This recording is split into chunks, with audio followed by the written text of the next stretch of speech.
Hey, hey, hey. Hey, Susan, can you hear me? I want to make sure you can hear me because I got this earphone on. I only have one on and I'm on my phone. So I want to make sure you can hear me. Now I'm putting both on. I guess I can put them both on. Just let me know you can hear me. Holla if you hear me. Holla if you hear me. All right, let me take these off. Oh, it's so exciting to be where you planned on being. I promise you.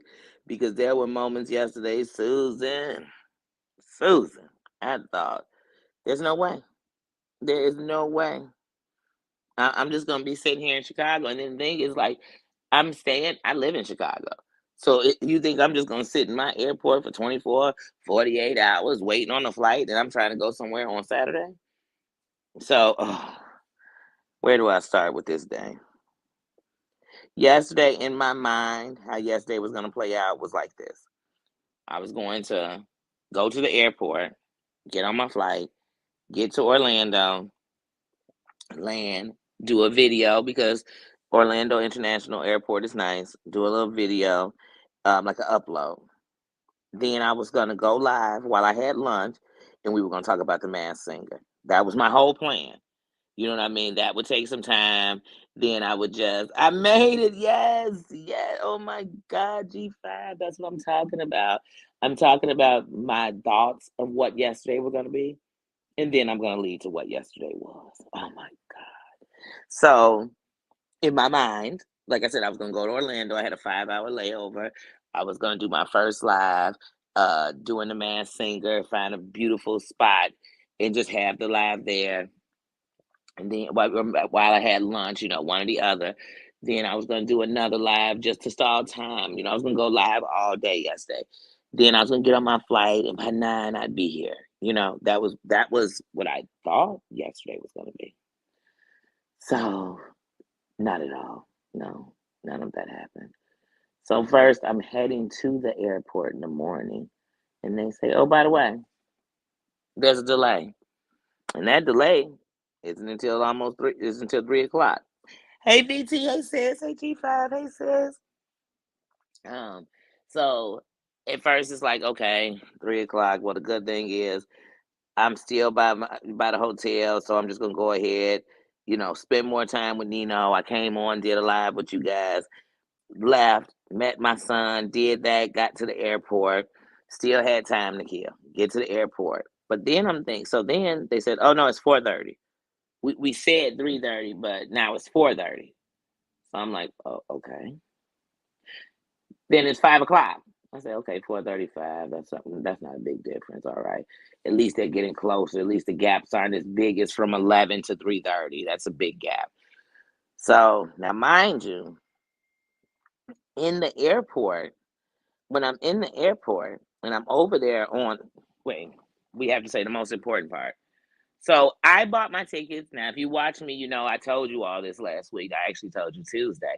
I bought my tickets on Monday of last week, of this week, because it's the same week. I feel like we're in a new week after yesterday. But anyway, I bought my tickets Monday to fly out on Thursday. So when I was looking everywhere, round trip tickets were 500, 400. And I'm like, oh my God, it's gonna have to be a biting the bullet of it being 400 for waiting so close. And then I found those. I found these tickets for right under $200, $80 each way. I said, you know what? I don't do Spirit. I don't. I've flown Spirit once, and I didn't have a problem. It's just all that a la carte for me. You know what I mean? By the time I pay you for this and pay you for that and pay you for this, I could just pay for a more expensive ticket. You know what I mean? Because all you all are charging me for is a chair. Spirit and Frontier are good. Well, Frontier can never do anything with me again. But anyway, Spirit is with the prices they have sometimes, it's good if you're just doing a quick in and out trip. You know what I mean? But I've only flown them once. It was the very first time I flew. I flew from Georgia to Georgia to Texas to Houston, and I flew Spirit. But anyway, so I get the tickets, and like I said, on my own fault, when I looked after payment, I realized, oh, it's got one stop on the way there. The way home was a straight shot, And then when I realized the stop was going to Orlando, I'm like, why are they passing Georgia to go to Orlando? Like it was weird, but I'm like, okay, you get what you pay for. So when I get there, get up to the airport because I'm like everybody else, I'm not sitting up in here all day. So I came in the airport about 2:30. I get in the airport. People are already turned up because they've been sitting 3 hours. But it's worse because now there was a flight to Vegas that was delayed. So you have the people in C2 that are from Vegas and they're on a delay, and the people from C3, they going to Orlando, they're on a delay. Now the people from Vegas are like 2 hours into their delay because they were supposed to leave at 12. We were supposed to leave at 11. So you know what I mean? Whatever. So about 5 o'clock, you remember we supposed to leave at 6. Now we supposed to be leaving at 5:30. At 5 o'clock, about 10 to 5, they change it. Oh, we won't be leaving till 6:15. So everybody like 6:15. This time just keeps changing the closer it get.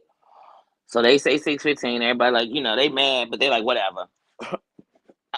I just want to get out of here. So it's a group that's supposed to be going to Vegas, and they only supposed to be there till Saturday. You know what I mean? Just a couple of couples, some friends. Hey, butterfly kisses. Hey, sis. It's a couple of friends, and what's a couple of couples? Like 4 couples, and they're supposed to be going to Vegas, and they were supposed to get there Thursday afternoon and then stay till Saturday evening. But anyway, so all these people are trying to be patient. They're trying to be good. So at 6, they make an announcement. Guys, we want to let you know. Oh, I forgot to tell you this. So they've told the people that were in this Vegas flight that they had another Vegas flight leaving out at 7, but it was packed to capacity. They couldn't put nobody else on it. They couldn't force a seat if they wanted to. So they told the Vegas flight, well, don't worry. We're going to fly y'all to Orlando. Listen to this, y'all. We're going to fly y'all to Orlando with them that's going to Orlando. And I'm thinking, how the hell all us getting on one plane? Because if they had a full flight to Vegas and we have a full flight to Orlando, how the fuck are we all getting on the same plane? But I'm like, this don't even make sense. They're like, yeah, y'all all like we're gonna put y'all all on one plane, but when y'all get to Orlando, y'all gonna catch a connection flight. This shit is weird to like New York, and then you're gonna fly from New York to Vegas. So all the people going to Vegas like, wait. You about to fly us to Orlando? Then we're gonna get on another plane, and then we're gonna get on another plane just to get to Vegas. When we getting to Vegas? So they mad and they like this don't make no sense. This don't make no sense. So at 6, they like, hey guys, we got some good news. The pilot just took off from Orlando. So he'll be here in about 2 hours, about 2.5 hours. Everybody started clapping, everybody excited, people calling their friends like, it finally seemed like it's gonna be over.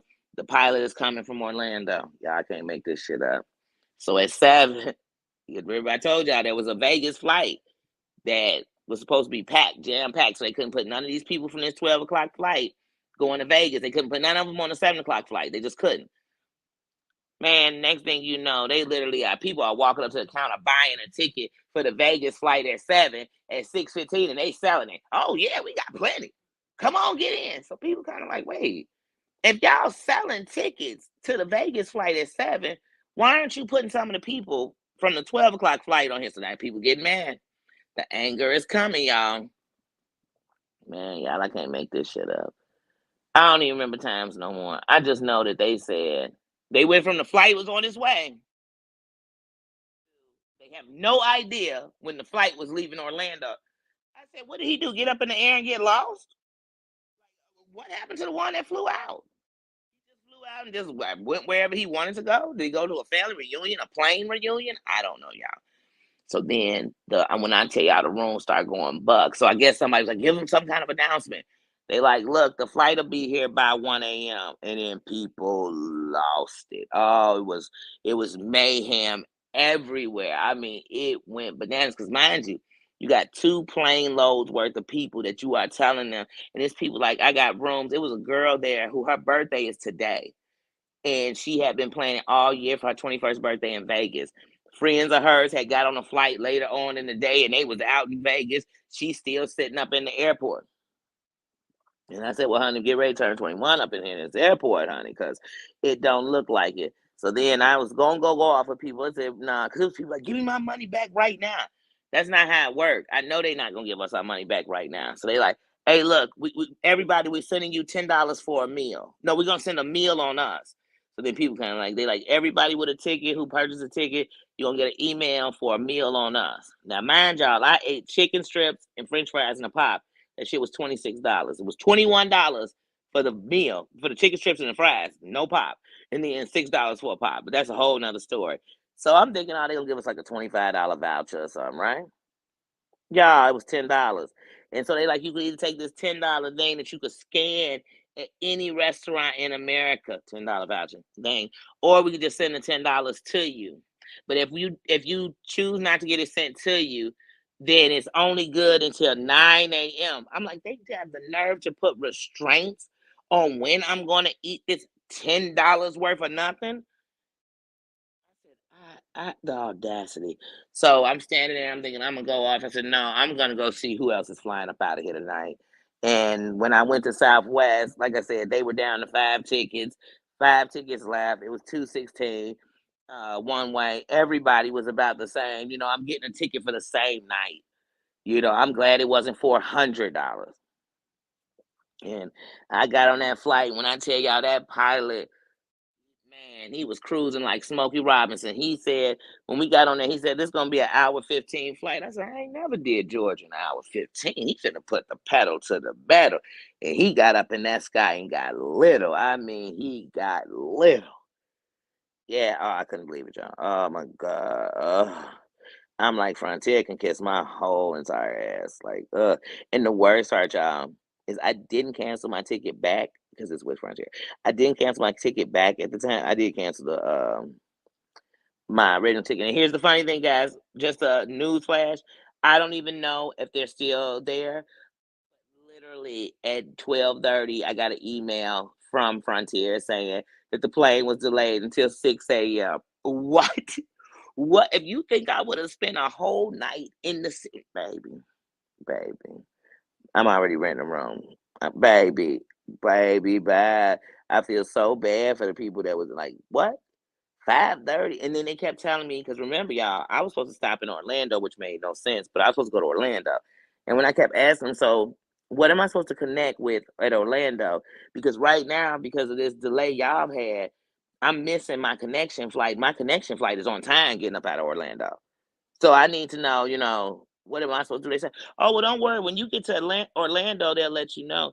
I said, are they going to put me on the first thing going to Georgia from Orlando is what I need to know. Oh, well, you know what? They're going to take care of you. No, baby, I need to know because, like, I have to have a plan. Like, am I just going to go to Orlando and run around Disney's parking lot? What am I going to do? And then people like, man, I'm gonna get them to front me this. They gonna comp me this. They ain't gonna comp you shit because they run shady and cheap, and they looking for every reason to add an extra fee to you. So no, they ain't. Don't think you're gonna get comp back if anything. And that ain't comp. You get your money back. You call it a refund. That's about it. And even with them refunding me for the one ticket.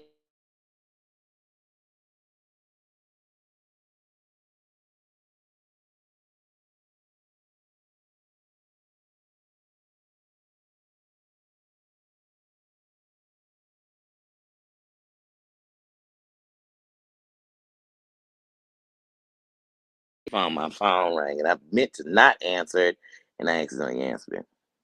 I thought I put it on Do Not Disturb. But anyway, who knows? I'm discombobulated my doggone self. So like I said, so I end up getting here at midnight. But of course, you get to the airport, and the airport all shut down.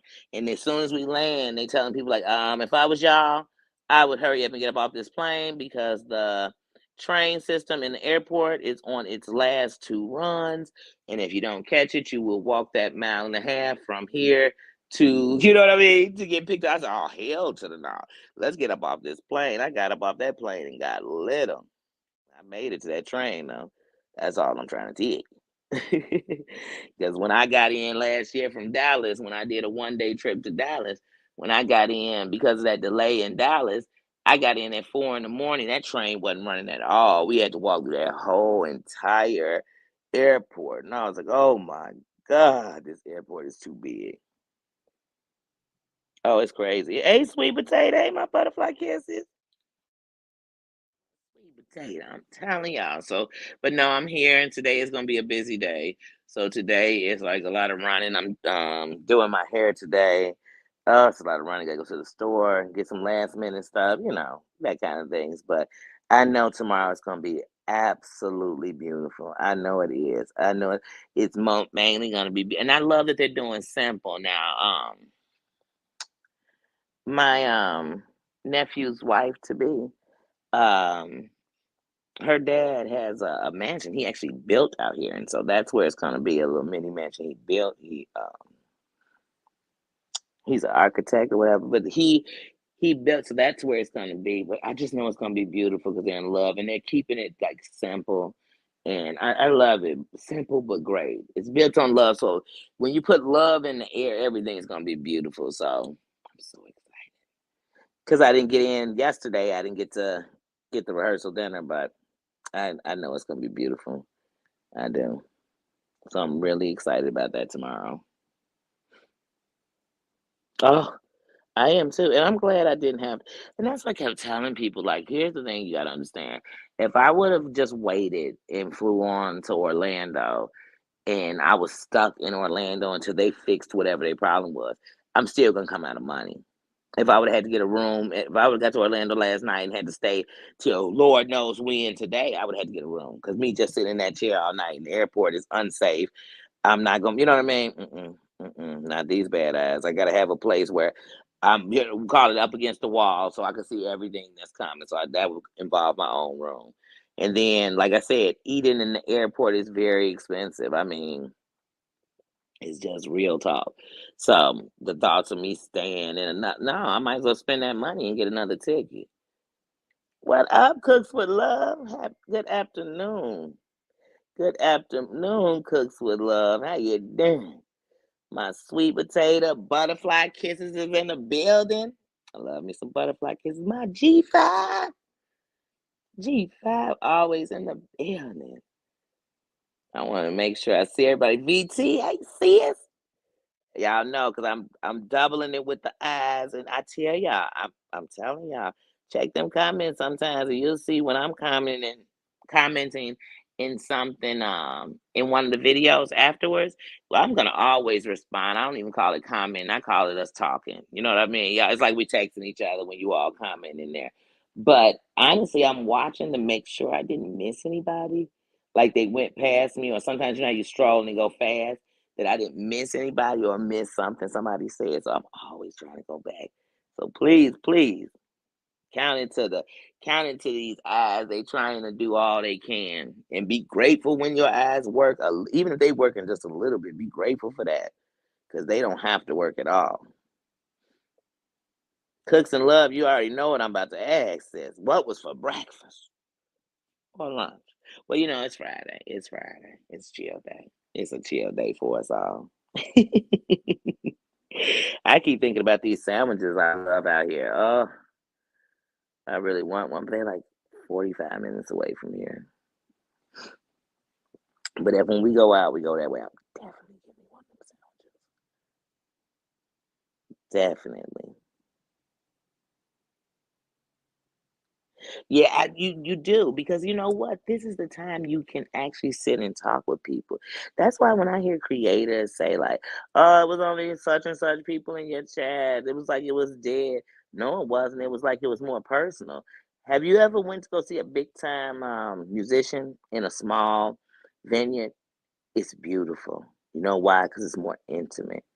It's more like they are looking directly at you and saying it. It's more intimate. When you up in there and they in an arena, they don't know who out there because the lights are so bright they could barely even see the crowd. If you're not right there at the they don't see you. You just a ticket. You better believe they can't even see you. There's nothing personal about them. It's money. It's the movement of money. That's why I want to sell out this arena. It's money in that. But when a big artist says, no, no, no, no, I want 50 people.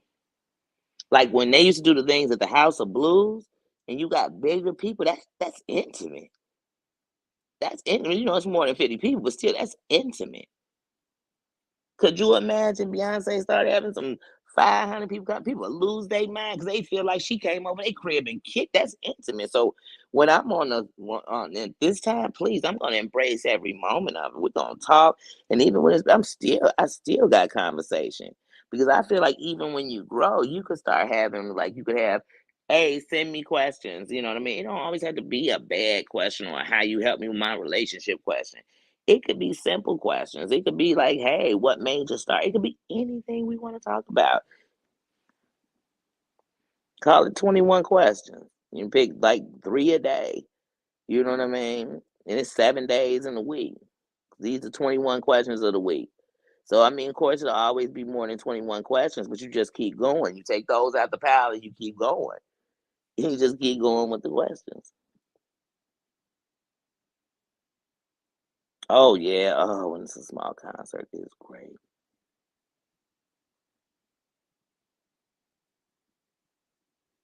Who was so scared? Wait. Oh, your dad. Oh yeah. Mm. Oh, prayers to your dad, butterfly kisses. Oh my goodness. I would have been scared too. I would have been scared. And the eyes are so delicate. Like I tell you, if I put my hand with my eyes closed and I touch my left eye, it feels harder. Like it feels like an eye. You know, like your eye feels when you touch it with your eyelid closed. You know, because you're like pushing on it and nothing. When I touch my other eye, it's starting to feel the same, but for a long time, it almost felt like goo. So when I touched it, it was soft, like you felt like you could. But that's because the cornea would not settle right, so it just made my eye almost bulgy.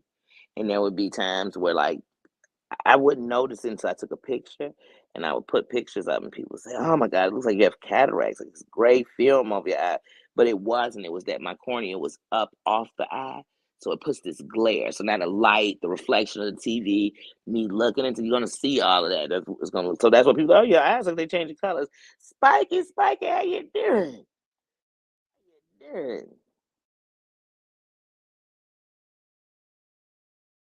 Butterfly kiss. That's very scary. That just made my eyes start burning. Like just thinking about that. Just thinking about that. What do they have to do? Did he have to go in and they had to do a surgery or like an emergency surgery? Because I'm sure with something like that, they got to get right on that.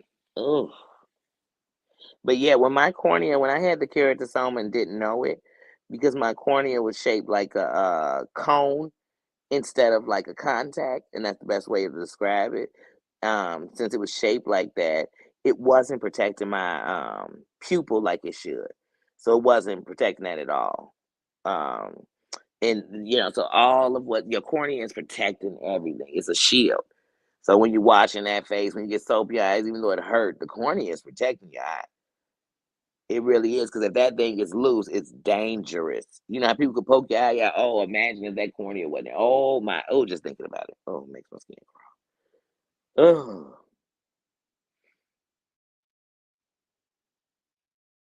but yeah, oh yeah, that doggone frontier. Like I said, and when I get off of it Sunday morning, and hopefully Sunday morning, one, like I said, it's a straight shot I have going home. But hopefully Sunday morning they're on top of the game because it's your first flight out. My flight is at 6 o'clock in the morning, this time. That's 5 a.m. my time. That's your first flight out for the day. So we should be on time. You know what I mean? We can get there. We can get home. But then after that, I'm done with Frontier. Like, oh no, no, no. You can only bump me like that one time. Like, oh no. And like I said, they were every answer they gave sounded politically correct, but it was also lip service. It was just bullshit. They were just spewing you whatever they wanted to tell you. So even when I asked them, like, so what about when I get to Orlando? What is the next connection? How many flights are leaving from Orlando to Georgia tomorrow from Frontier? Oh, we wouldn't know until you get there. How you don't know? If I go look up on the internet, it'll tell me how many flights, but you telling me you don't know in your own system because they didn't want to put nothing out. They didn't want to say, "Oh, it's 10 flights leaving tomorrow to Orlando," and and you'll be on the flight. They didn't want to say that. because even when I said, well, I should be on the first flight they got going to Georgia because I missed my connection because of this delay. Well, we can't say you'll be on the first one, but we can definitely say that you'll be on a flight. Huh? Booney, that's not how life works. It just don't work like that. It just don't work like, you know what, we're not gonna say when, where, or why, but it will happen. It just will. Just know that. I'm like, oh, I don't know that because I don't know what we're doing right here, right now. That's what I was telling. Like, I don't even know what we're doing right now. What's this two step? Because I don't know it.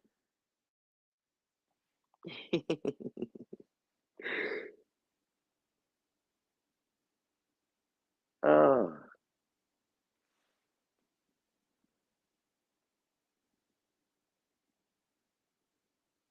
oh. Two cornea transplants. You know, one thing about the cornea, like people always say to me, how could you still have stitches in your eye in 2 years? I would have just got another cornea transplant. But something you have to understand is that if my body rejected one, it wasn't because my body's bougie. It's because my body's older. And so when your body is, you know how you say, an old dog, new tricks.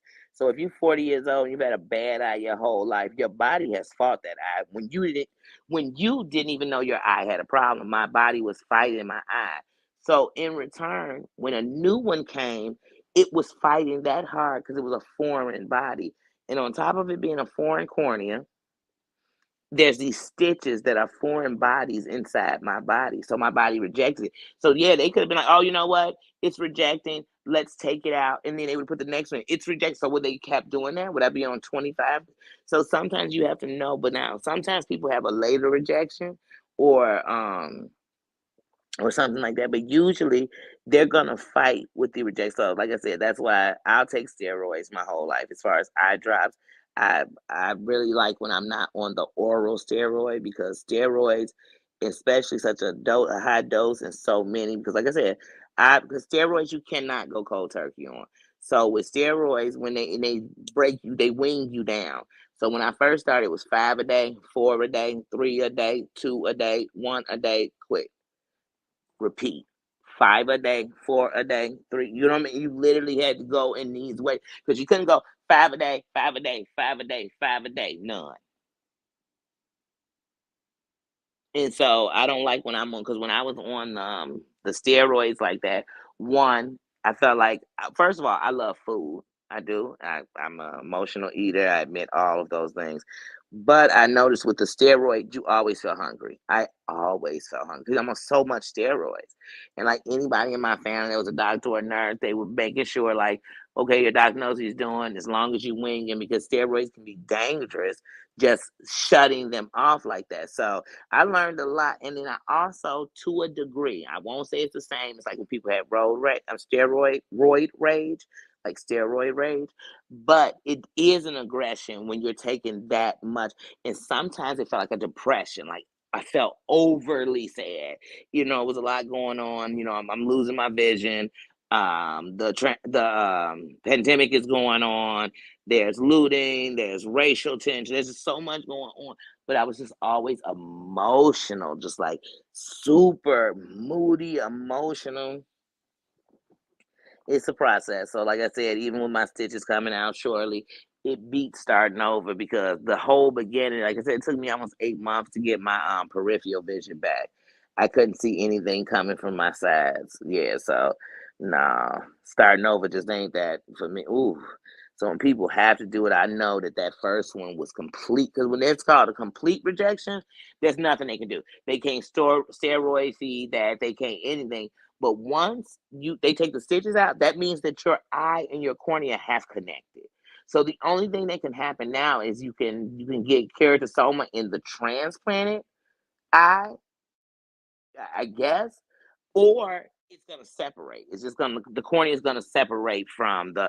But now, when if you don't have stitches in your eye and your cornea began to separate from your eye, it would be very painful. It would be I don't know if as painful because you know, like when people's retina is separating, that is very painful, very very painful. But the one thing about your eyes, as long as they open and close, and when somebody moves, they move with them. People think you can see. They'll show you their phone like you could read a text message from across the room. They'll, you know what I mean, hold up a piece of paper like you could read the notes. They'll move their lips and think that you could actually sit and break down what they're saying with no sound. When the reality is, I couldn't even see exactly what you said with your lips. I just see them moving and hear nothing. Because they forget. They always forget. Oh yeah, those steroids affected my mood when I'm on the oral steroids. Because usually when I'm on the oral steroids, it's 20 milligrams. Like I said, these aren't low dose steroids. These are, you know what I mean? It's 20 milligrams. So imagine if you're taking 5, then 4, then 3, and you don't take the 5 at one time, but you take 5 within a day, 4 within a day, and it's always like that. 5, 4, 3, 2, 1, 4, 3, 2, 1. You know what I mean? Unless they're giving you one a day. And I've never had it where I only took one steroid a day because remember my eye drops, one of my eye drops are steroids. So I'm constantly in a steroid. Yeah, your vision go, it's like your hearing. When you can't hear somebody, you ever been talking, you don't want to keep saying, huh? What you say? What you say? And then it'll bother you that you can't hear. It'll bother you when people be like, dang, are you deaf? Thinking, do you know what it's like to not be able to hear? Do you know what it's like to not be able to see? Because if you did, nobody would play with that shit. I don't care who you were, you wouldn't play with that shit because it's scary. Imagine going across the street and you can see right now, then a light hits your eye and you can't see anything. Like, please, ooh, we to have you depressed. Oh, and he was going golfing. Oh, mm-mm. Yeah, it'll change you. I mean, in the last 2 years until starting to go to work, I pretty much just stay in. Even when I was out here for the year, it changes you. Oh, steroids cause a lot. They cause terrible constipation. Oh my God. I don't want to sit here and talk to y'all about poop, but all people poop. All living things poop. Every last one of them. All, you know what I mean? They poop. But it had me so constipated. It would mess with so it's messing with my stomach real bad.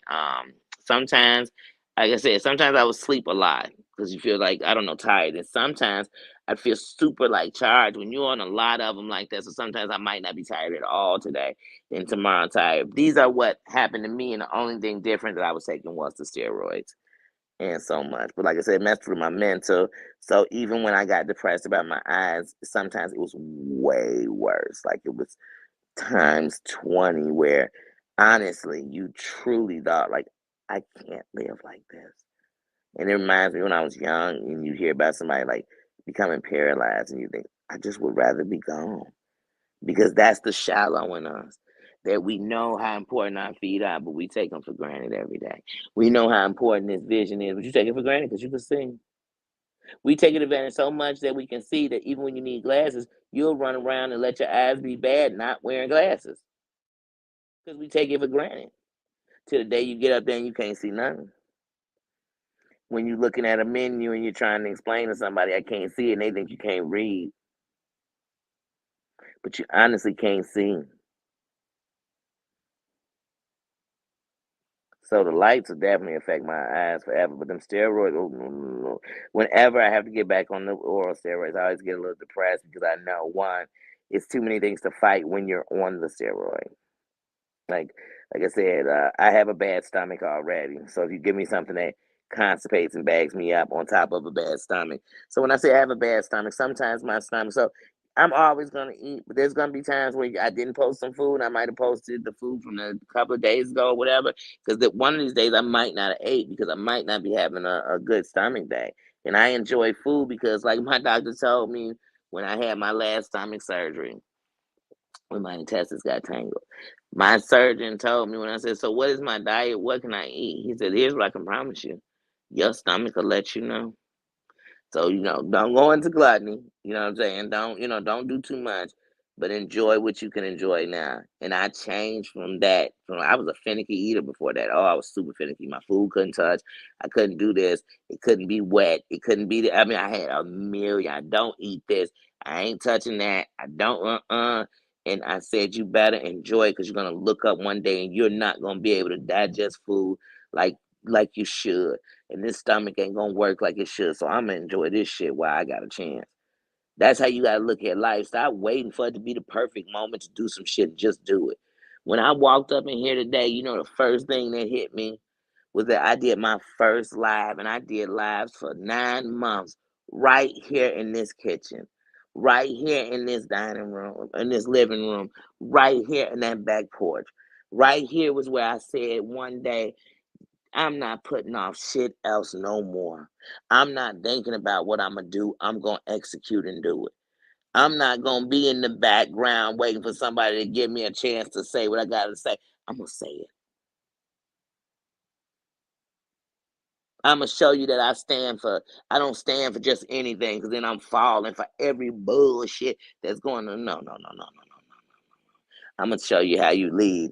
I'm gonna show you how to win. I'm gonna show you how to fight. That's what I'm gonna do, because that's all I'm doing in my life. I'm not here to say my fight greater than nobody else or my story worse than somebody else. I ain't saying none of that. I'm saying pain, recognize pain. And if you ever been hurt, you can recognize pain. But how'd you get out the pain? How did it get better? Did it get better? Was it ever better? Did you ever find love again? Or was you just a person who came out of domestic relationships and that's all you talk about? I was that person before, where I always talked about my bad relationships, to the point that when I was with a new guy, I'm talking to him about how bad the other dude did me. And you know what that'll show him? And I'll tell him, even if it's not true, it'll make him think that that must be what you like. Because you in something different. So that should make you not talk about that shit at all. But see, that's not how it works. Because when you're afraid of something, you think talking about it to stop it from happening. But sometimes it bring it right into your life. Because that tongue is a powerful thing.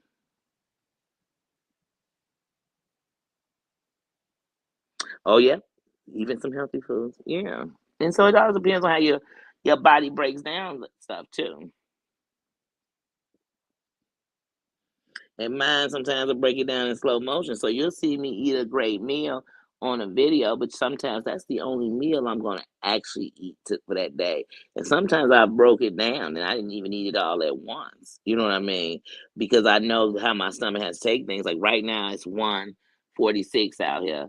And I got up probably about 11, and I haven't ate. I had a little bit of watermelon this morning. You know, it's so funny, I swear, because the world is how it is, even though the truth of the matter is everybody eats watermelon. But you put something so negative sometimes. I remember at a point I ain't eat watermelon at all. And I definitely don't eat it in public, because I ain't got time for somebody who think, you know what I mean? Because you got to think about it. With all the slaves, y'all think they was getting watermelon? And that sounds like a luxury. Was they getting watermelon every day? That was a luxury, because they was giving them fluid and something sweet and something. Come on now, y'all. But I remember that, but now I'm like, whatever's whatever.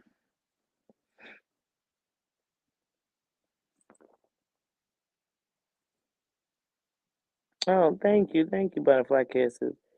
Thank you for, like I said, I'm no saint, I'm no prophet. I'm just a human, just like the rest of us, living just like the rest of us, no better than the rest of us, no worse than the rest of us. Hey, my just John, I just lit up like a little kid. Hey, John, how you doing?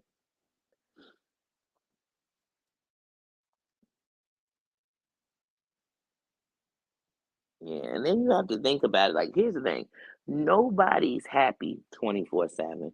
Nobody is just, up. Uplifting is who you are. When you're an uplifting person, even in the storm, you're gonna uplift and tell you, you know what?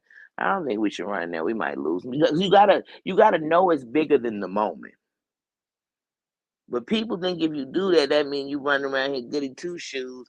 Once again, somebody gave you a Saint Danny or Saint Butterfly. 'Cause no, I'm human. I'm just Danny. I'm just Danny. I don't even know who else to be. And that's what this lady yesterday said. Oh, girl, you being all cool. You being all cool like you don't care that it's a delay. Hey, when I'm running through here screaming and yelling, what's gonna change? Now what you're doing is giving this airport a chance to say, well, or this airline to say, you know what, they acting a fool. Let's refuse them on here now. You get what I'm saying? Like, for what? Because really, I'm just hurt, and really, I want to tell y'all, like, man, I had plans, and they're fucking falling apart.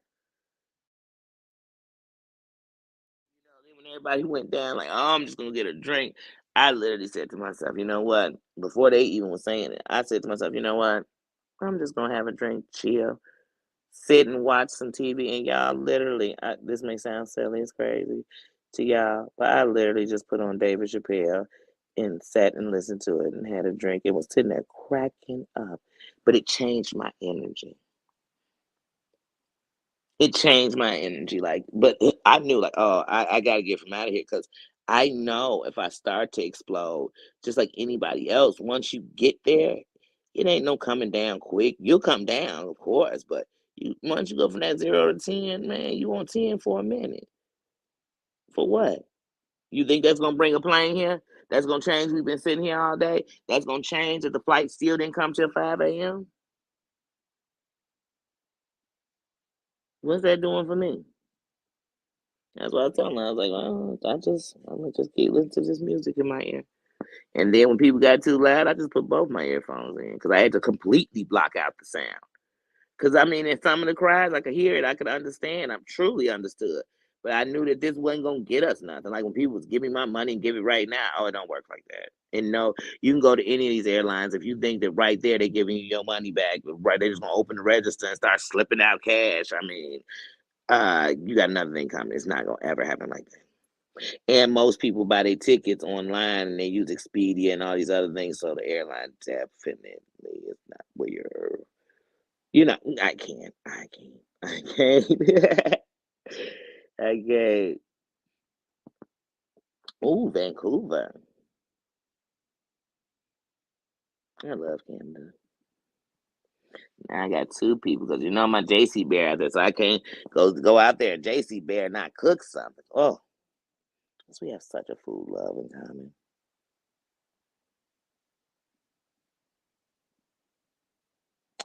You know what, John? That's what I'm on the bring. So I kid you not. If I told you all how many times I thought it was so close, or it was this, it would let me down because that's why I told you all. That's why I didn't end up getting my ticket until the week of, because the week before it was getting heavy. I'm human, you hear, you keep on getting uplifted, and then it don't go and go down. It just took a toll, and I finally I just had to say, but at the end of the night, I'm blessed. Might not be what somebody else would call blessed, but see, I don't live in their skin or feel what they feel. You know what I mean? I feel what I feel, and I know at the end of the night it could be way worse. And so trust and believe. I can't get out of there fast enough. I need one. I need a kitchen. Two. I just need to stop. I want to put my money in something that has something. Not just throwing, throwing. And I can call it throwing away, but I'm not because it keeps me from being on the streets and everything else. So it's never throwing away.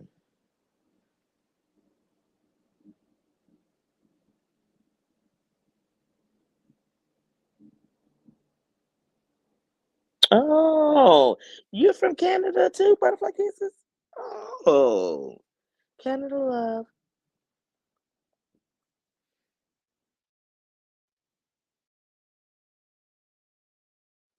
Oh, wow. See, you learned something new. Oh, I didn't even read the last line. Just John, that's so sweet. Thank you. Guys, you all's love in your heart is no different than mine. Ain't nobody doing the Danny show. Ain't nobody trying to imitate Danny. They just showing that side just like me that, hey, you right. I do fight this way because it's how I protected myself. And that's what I understand people. I don't mind. I don't judge. I'm gonna say I don't judge when you're fighting wrong because we all done had to fight wrong. Some will fight wrong to the day we die. Because the pain's so deep I can't come out of it. So this is how I fight to protect myself. I understand, did it, been there, done that, got the postcards. But I realized that that protected me from certain things, but it also caused me to put bigger walls up in front of me. Because I am a woman, and when it comes to like us women, we need to feel protected. You need to know, like, you know what I mean? You can't be the queen without the protection of the kings. Not your king, the king. Because even the more, like I tell people all the time, I got so many fellas that are my buddies, those are my brothers. But they let me know. Like I said, I'm not the type. I'm not always calling. Oh, Pookie said this. Go do that. Do. I'm never doing that with them. But I always know if push came to shove, they got my back. So that's protection. That's protection. When I say got my back, I'm like I said, I'm not calling for BS, but I know I don't need to war with men ever. We can have a disagreement and whatever with each other, but it's gonna come a point where I'm saying, you know what? Let me get a man for a man. How about that? How about that? I don't want to fight with the men no more. But before, oh, I would fight with the men, fight the men. I don't care. I wish some man would be saying something. Think I'm not, baby. Back. You think I'm scared of you? Didn't you see when Tina Turner finally beat up Ike? I ain't playing with him. Canada's beautiful. No, so no. I'm just in Georgia for a wedding. I'm just in Georgia for a wedding.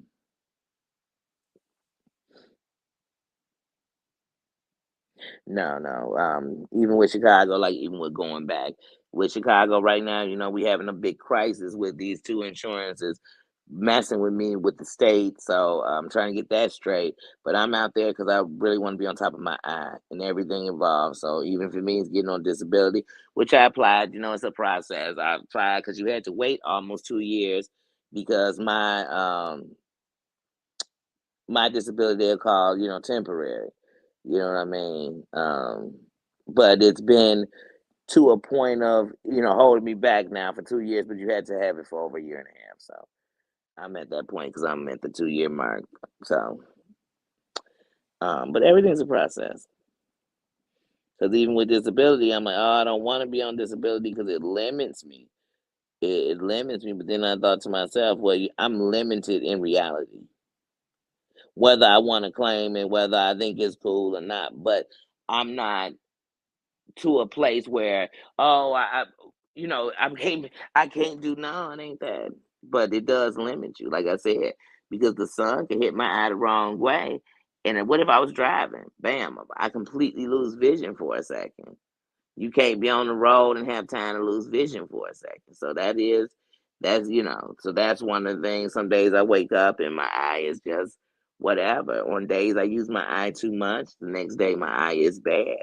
Today my eye is tired because you're gonna use it completely when you're outside, especially when you're moving around. I'm on a plane. I'm in the airport. These are all strangers to me. So my eye is gonna be trying to be as alert as it can be, but it weakens itself by doing that. You made a comment to see what this AM. I only had. Oh,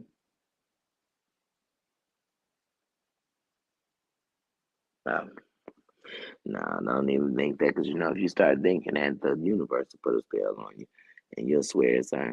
I don't think she's gonna put no spell on it. I hope not, because you know what I say. If you got the spells, to put the spell to put some peace in this sector, so or at least let the people who've been beefing forever get some peace and move on to the next chapter, like for real, because that's what I'd be, man, I'm telling y'all, I'd be rolling a wand around. All y'all see is poofs coming out of it. Poof, be gone. Poof, stop. Poof, take it back. Poof, you know what I mean? I'd be driving like on what was that, Men in Black? Remember they did memory. Let's take out of our memory all this doxing bullshit, all this your kids. Now let's just get back to if you want to roast and drag a bitch, drag a bitch. Tell us what the bitch really did, but all this other stuff, oh my god, I could care less what you're doing with your bills, all that other shit, because it has nothing to do with this. And some people just bad stewards of their money, so it didn't mean they was broke. It just meant they was bad stewards of their money, and that's how they got behind on shit. That's how they didn't pay that bill. Hey, my selfie queen. Hey, sis. Oh, love says be careful on the train. Selfie. I feel like selfie always on that train. I feel the same way. But I tell people some stuff you want to go do, even if I had a car, I still would take the train. I don't want to be downtown in rush hour. The train not gonna be in rush hour. It's gonna go straight through. I do not like rush hour. Ugh. And Friday rush hour is worse. It's the worstest. I like it. But yeah, so So definitely, I'm gonna try to see when I can, but I am gonna get the Mad Rapper. I was about to say the Mad Rapper. I am definitely gonna get the Mad Singer episode out. So I'm like I said, I'm not even talking about it because I don't want to start peace talking. We'll just do a quick one, and I'm gonna definitely get that one out this weekend because I don't want to wait. Even if it definitely won't be after the first episode, but everything has went backwards. The day before, I was running all day. Then when I got in, I literally was sitting and talking and was passing and realized, like, oh my God, today is Wednesday. Then yesterday was such a shit show that I was like, oh, I couldn't even bear to get it in there yesterday. But yeah, like I said, I will get that up and out here. That's what I said. This got a little off. But I love when no matter what goes on, you stick to your plans. So right now, but some things get out of the way and you can, or who knows, life is life. Health, things happen, it might change. And so you have to also have room for error. It's okay. It's okay. I don't like, no, you know why you never want to look like a liar, but out here, I feel like everybody a liar until proven, well, can't even say proven, yeah. Well, to prove telling the truth, I don't know. Because you feel like on here, all I hear people do is explain themselves. You ain't got to explain yourself out here. You let your yes be your yes and your no be your no. You said it, you did it, you didn't, you whatever. And you know what I mean? What what's next? Y'all know that's my favorite thing. So what's next? Okay, you don't like me. What's next? Okay, you don't talk about me. What's next? What's next? I'm like the kids in the back seat. Are we there yet? Are we there yet? That's what we start saying. That is my phrase for the rest of September to all this old shit. Are we there yet? Are we there yet? Are we there yet? When we make a left on this next video, are we there yet? Can we get there? Are we there yet? Are we there yet? Where's the climax in this story? Because I swear, if we used the stuff that going over here as like a climax, it would get you all the way to the peak and then take you back. Then get you to the peak, then take you back. And then get you to the. We used to call that ruining a good dream. You know it wasn't good. The word in between, but come on now.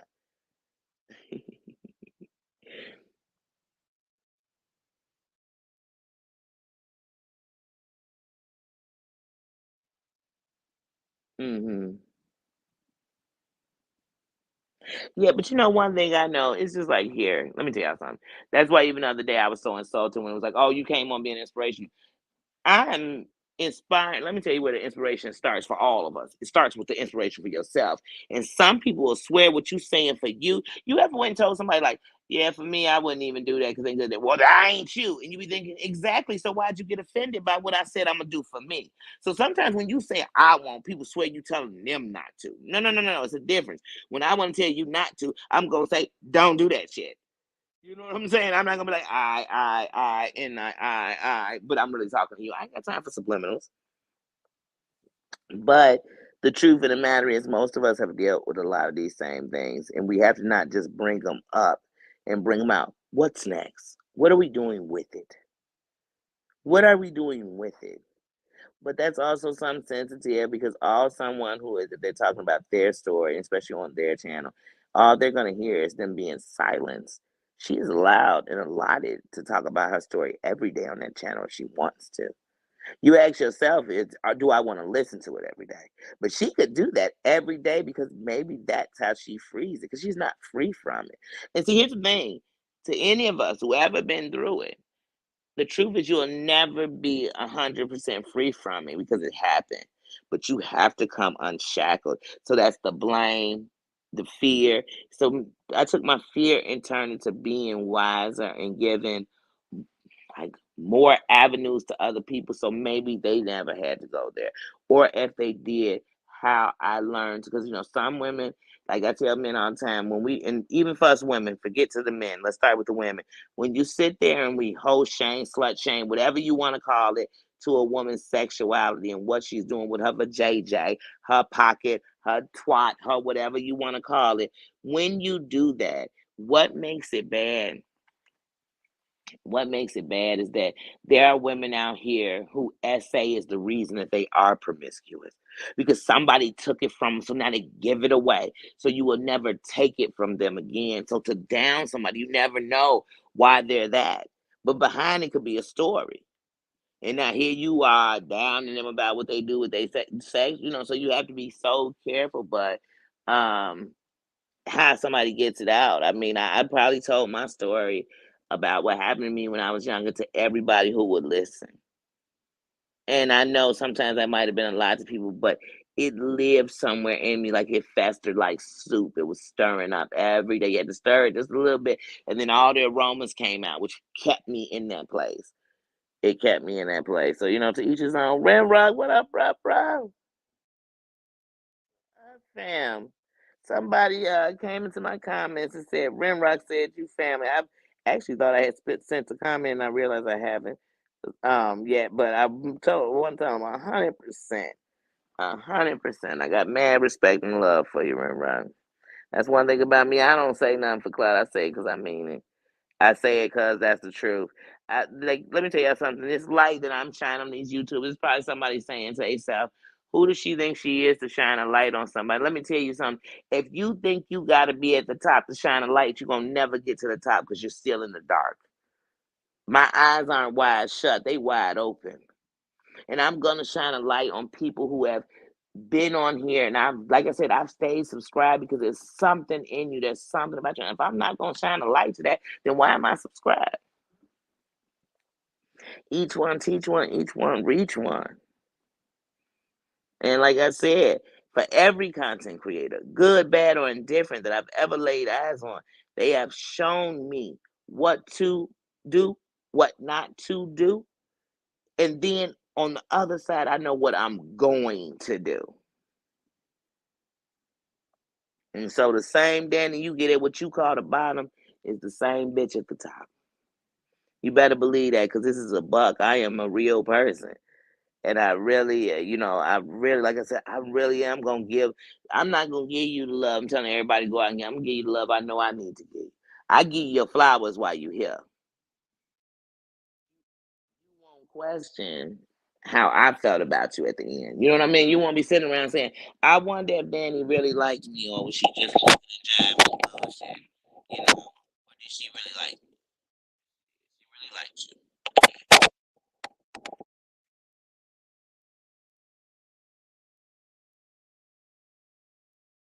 Make sure you all can hear me. My earphone just died, then came back on. I don't know what that was. Doom, how you doing, bro?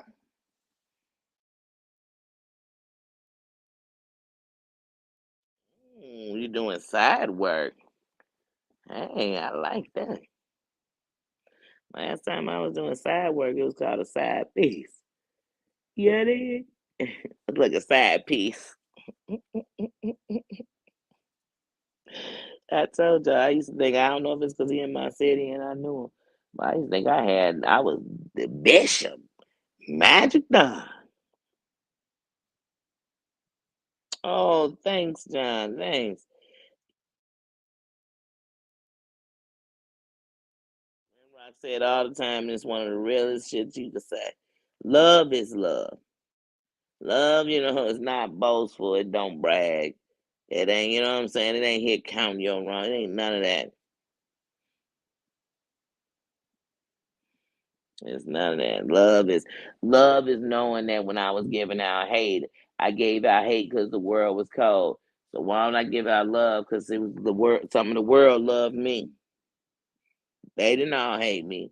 Like I said, it was people praying for me when I wouldn't think about a prayer. It was people loving on me when I had stopped loving myself. Had that not been so that's why I said, even when people doing stuff, I try not to come to them and, oh, you need to, because then they think you trying to tell them what to do. So I understand you coming from your heart, butterfly kisses, but everything is not that way. Sometimes I feel things and I think things and I tell people, and they'll say, I'm so farthest from the truth, and months later, it'll be so, but just because I've seen it don't mean that they saw it yet. Or just because I'm on the outside. And so, yeah.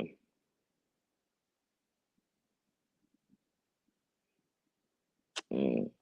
But I don't understand why she took down the stream because you asked her. She probably took down the stream because there must have been more stuff going on. But I don't know. I mean, like I said, when I think of some of these content creators, that's why I can't wait to start mukbang talking about these people. And I did it when I first came out. And I did one on Toxic Diamond, and I was doing my seafood, and I was just like I said, there was no disrespect against it because I knew why I liked her, and I knew that there were things like speaking about being a young mom and living in anger. There's things we had in common. There's things that we don't. You know what I'm saying? Because no two people are the same, so everything's not gonna be the same. But like I said, when I did that video at that time, her daughter be up there throwing up straight gang signs with her fingers. And if you don't know their gang signs, then don't move your fingers like that. Because if you ain't doing the gang sign, what are we throwing up? But like I said, at the same time, it wasn't just because kids gonna do it. My kids was young, they get throwing them hands around, and you know what I mean, some of these kids watch these videos and these rappers. I don't see basketball players throwing gang signs up on the court. You be careful with them. I said, be careful with them fingers because everything don't mean what they telling you that mean here don't mean it everywhere. So be careful with them fingers. I come from the '80s when sign language could have got you because they didn't know what you was doing them fingers.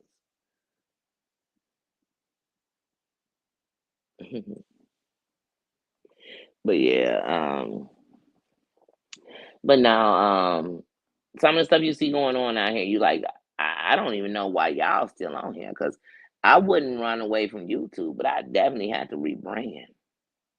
But some people scared, and I ain't even speaking about Steel right now, but some people scared to rebrand because they can't brand. They don't have a brand. Their brand is the bullshit. Their brand is messy. That's the brand. You can't rebrand that and gonna do anything because nobody gives nothing you do other than that is interesting to nobody. You know something wrong. People like, oh, I'm so glad to see you back in the bullshit. 'Cause they like that's the only place you belong. If you're not in the bullshit, you don't exist to them.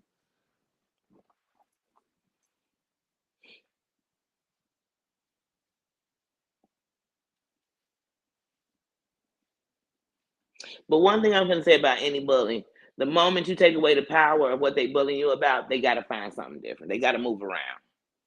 They have to. It's the inevitable. They have to move around because what's left to torture you with? What are they going? They just going after you to be going after you now? I mean, what are they chasing you with? But when they know bullies love to know your weakness. And they love to know where your Achilles heel is. They like, oh, there it is. I got her. I know this bothers her. And even though she tells, because when you tell your story, you've given your accounts of what's going on. And no matter what other people saying or they think, you're saying, no, this is my version of it. And whatever you think is what you think. But that's it. You have to stand in there and say, well, they can say whatever they want. They entitled to say whatever they want. But that don't mean that's what you are. What they saying. And like I said, just like for her, it may be therapeutic for her on the day she's feeling down or feeling overwhelmed. I don't know. Or maybe because like anybody who's been through it, some people every day you live that in your brain. It replays it, you know what I mean? It takes over you. I tell people sometimes I'm years removed, and sometimes when guys will reach out, the guy I'm with to touch me, I jump. I wasn't violently attacked, but there was a fear in me of just being touched without permission. So you never know. Just like when she's telling her story, I hope she's not trying to trigger nobody. You know what I'm saying? But you can tell any story and trigger something in somebody. I could sit here and start talking about parenting and get into it with your kids. And right now, for somebody that they're in a place at the beginning of what I'm talking about, and it'll trigger that bother. You never know. You never know. You never know. That's why when you talk about certain things, you have to have like resources involved, not just the conversation. Tina, hey sis. Oh, let's see. I told everybody about the shitty things with Frontier yesterday and having to get a whole new ticket with Southwest and finally getting out here and we talked about that. Oh, excuse me. We talked about planes. Now we're talking about so most of it was me talking about my whole thoughts of what my day was gonna be yesterday and what my day really was yesterday and going through everything with the airport, getting in here at midnight, but at least I got here in an hour and 15 minutes, having to buy another ticket. And now we're talking about Butterfly Kisses had an incident in a chat this morning, or last night, and we were just talking about the different things going on and how she was saying how just talking about SA a lot of trigger people.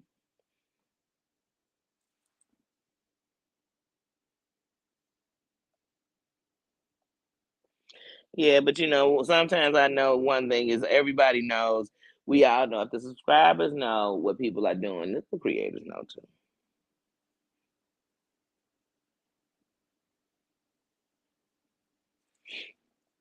Who's Six Bo? I missed you. Hey, Six Bo. I hit like, who's Six Bo? I see the new name. Told y'all sometimes go right past. I didn't see that. Oh, probably because the last comment I saw from Rimrock was the love is love, so I didn't see the next one. Hey, Six Bo, how you doing? Happy Friday. Yes, everyone is welcome. And the only thing you need for to be admitted in here is to have a crown on your head. That means you come in on the best you. You know what I mean? You come in on good energy and everything you so called say you want, you come in bringing it, showing it that's a, you know what I mean? That's how we is up in her. We don't disrespect the great, and I don't care whether we like them or don't like them. Because I mean, like I said, there's plenty of people here I don't like. You know what I mean? But we don't come up here and disrespect nobody. And we definitely don't let mugs come up in here to check nobody.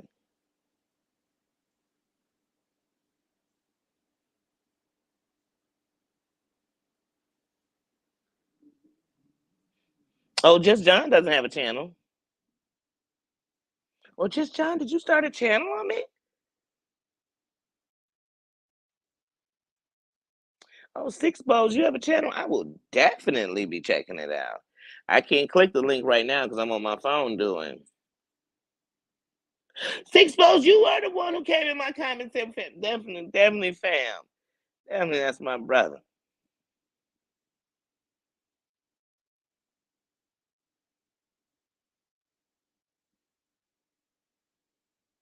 Oh, like do it on her members only.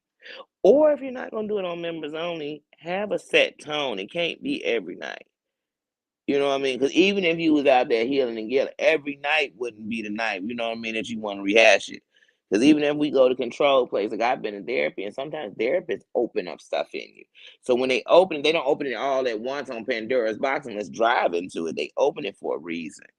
So they can get you closer to finding out what the problem is completely so we can start healing it. Oh, I'll definitely check you out. You on TikTok and IG? All right, I'll check you out on IG. I actually have the procrastination. I have to stop. I have to change the link on my about section because that's my IG they hacked. And I just started a new IG like 2 weeks ago. That's right. We're family. It's a family affair. It's a family affair. Hey, if anybody ever seen Poetic Justice, we a family. Like when Tupac and them jumped down there, the cousin Pete, we family. I'm her. We all up in here kicking the bobo.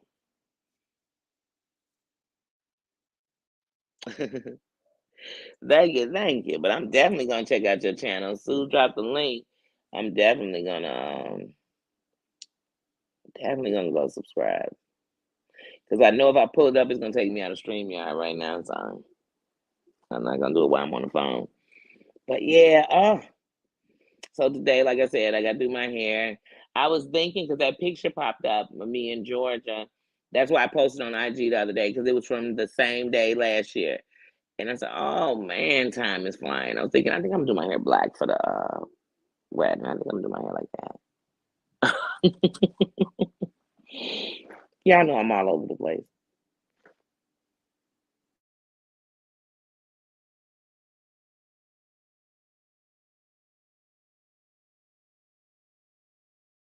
I love when people 100%. Sorry, I muted it so I wasn't smacking these peanut butter crackers in you all's ear. But yeah, that's all I can be as a buck. I don't know how to be nothing else. And I used to think being a buck meant you said what was ever on your mind. So if I want to say you're ugly, your man ain't shit, you just said it. And they say, don't be mad, I'm real. But I was unfiltered. And unfiltered cool when you gotta get up in a place and let somebody know I can get all in the stank with you. But it really don't do nothing. It's because also when you unfiltered, it's cool when you unfiltered. But when people are unfiltered with you, then you start wondering what people thinking about. You know what I mean? Because they get you ever get into somebody and suddenly they got like 9,000 things they hate about you. Like, damn, you've been holding that.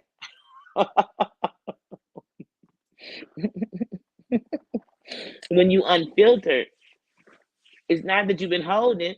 It's just that you can just get unfiltered. So you know everything this person did wrong, nasty. You just throwing it out because you unfiltered. I'm not here to be unfiltered. Because I'm not here to, like I said, I'm nobody's God. I'm not the Messiah of shit. I'm just me. I'm just like, and I am the underdog. So I love when they talking shit. I love when they say, man, she this and she could be that because I am the underdog and I'm going to show you how you telling me I could be that and I'm going to surpass everything you ever wanted to do. Because that's the difference between me and you. The difference between me and most, and there's many like this, but the ones who judge and all that, difference between me and most is I keep telling you what you eat ain't gonna make me shit. So people say that. They love to repeat that, right? But then everything they talking about with somebody is some shit that they eating. It ain't gonna make us shit, Joe. It ain't gonna get us full. I'm gonna talk about. I'm gonna talk about. You know, they can. I'll be talking about people weight. We talking about. Only way I'm talking about your weight is if we talking about them. So skinny, big, and whatever. We gonna get on some weight shit. You know what I mean? Oh, people talking about people. Oh, my house better than them. I got more money than them. I got a better car than them. Like, who give a fuck? Once again, what you eat don't make me shit. So even if your car better than mine, am I driving it? I'm a woman. I've never been a car booty because a man car ain't my car. Is he giving me the car? Because then I'll be a car booty for every car he giving me. And I mean, I need it in my name, not in his. But around here, that's how it go. Snuggle bunny, hey.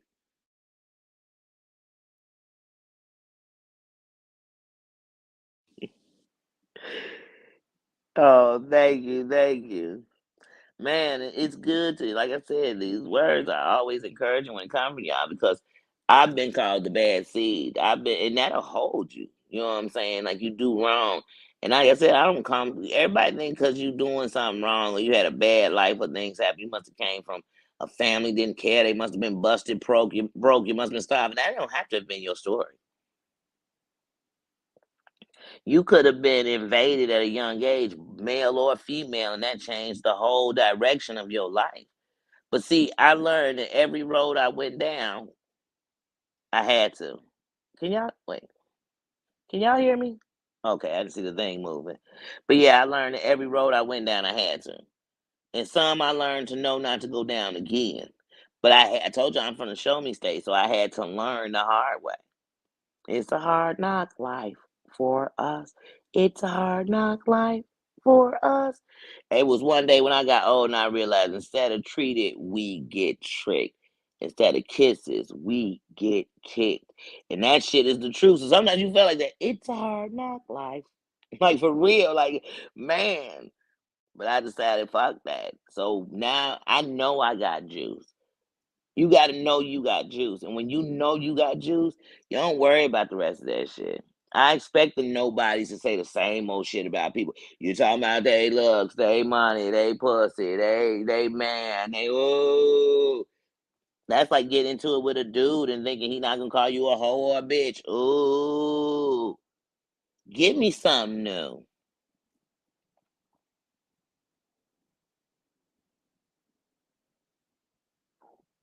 Mm, yeah. Oh, oh, John, you always make me blush. Always, always. That's what I'm telling you. Compliment. You remember when you got to a point where somebody gave compliments, you barely even took it because you thinking of the negative. So they'll say, "You look nice today." You'll say, "I feel so fat this morning." What? Somebody will say, "Oh, I love your hair." I hate it.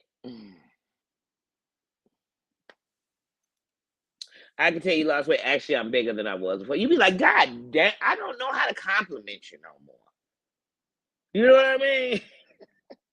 I love that shirt. I hate this shirt. I ain't had nothing else to wear today. Everything else was dirty. You be like, golly. But that's when you in that down, you gonna be everything gonna be negative. Y'all know them type of people. And sometimes you gonna be that type of person yourself.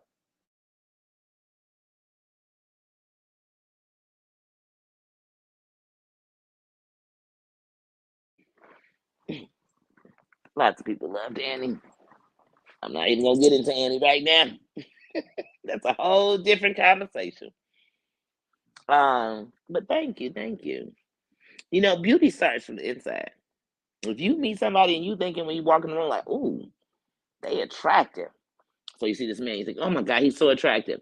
Then next thing you know, he opened his mouth and I don't like a woman that she weigh over 100 pounds. I don't. He started these ugly ways. He's mean. He's nasty. He's arrogant. By the time I see those sides of him, he's not even as cute as I thought he was. So now I know it's everything wrong. Like, you know what? His ears uneven. You know what? His nose flare a little bit when he's talking. You just gonna notice anything because now I'm like, I thought he was so attractive, but his attitude. And then I've met some people that were I thought, oh, they're very attractive. He's attractive or she's pretty. And then they had such a beautiful soul that I thought, oh my God, they are so beautiful. But it was everything. It was that full package of beauty. And beauty is in the eye of the beholder. Oh, that's okay, Tina. We know you work during the week, and we know you be working. So we know you come in and out. Thank you, Snuggle Bunny. Thank you.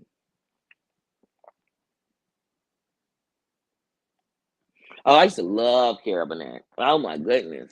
Oh my goodness. I loved Carol Burnett. And then when they brought, what was that, Mama's Family from the Carol Burnett show? Oh, I loved Mama's Family. Oh, I loved every character on Mama's Family. And you know, my girl Blanche was on there. What was Blanche's real name? I also say Reba McEnroe, but I don't think that's her name. I don't know why that name is coming to my head, but I don't think that's her name. But oh yeah, I used to love Carol Burnett. I thought Carol Burnett, and to this day, even when I watch Carol Burnett, I think Carol Burnett is hilarious.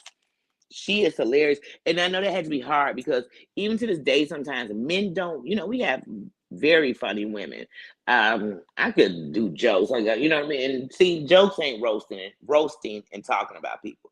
But I mean, I can do jokes and be funny and tell a story and make it funny. I can do all of that, but some men do not like funny women at all. I don't know why. They just don't. They don't like funny women. I don't know. The men would have to tell me that. But lots of men just don't like that woman who, you know, because she just went into a friend zone because she cracked so many jokes. I don't know. Y'all tell me. Anybody ever heard that before?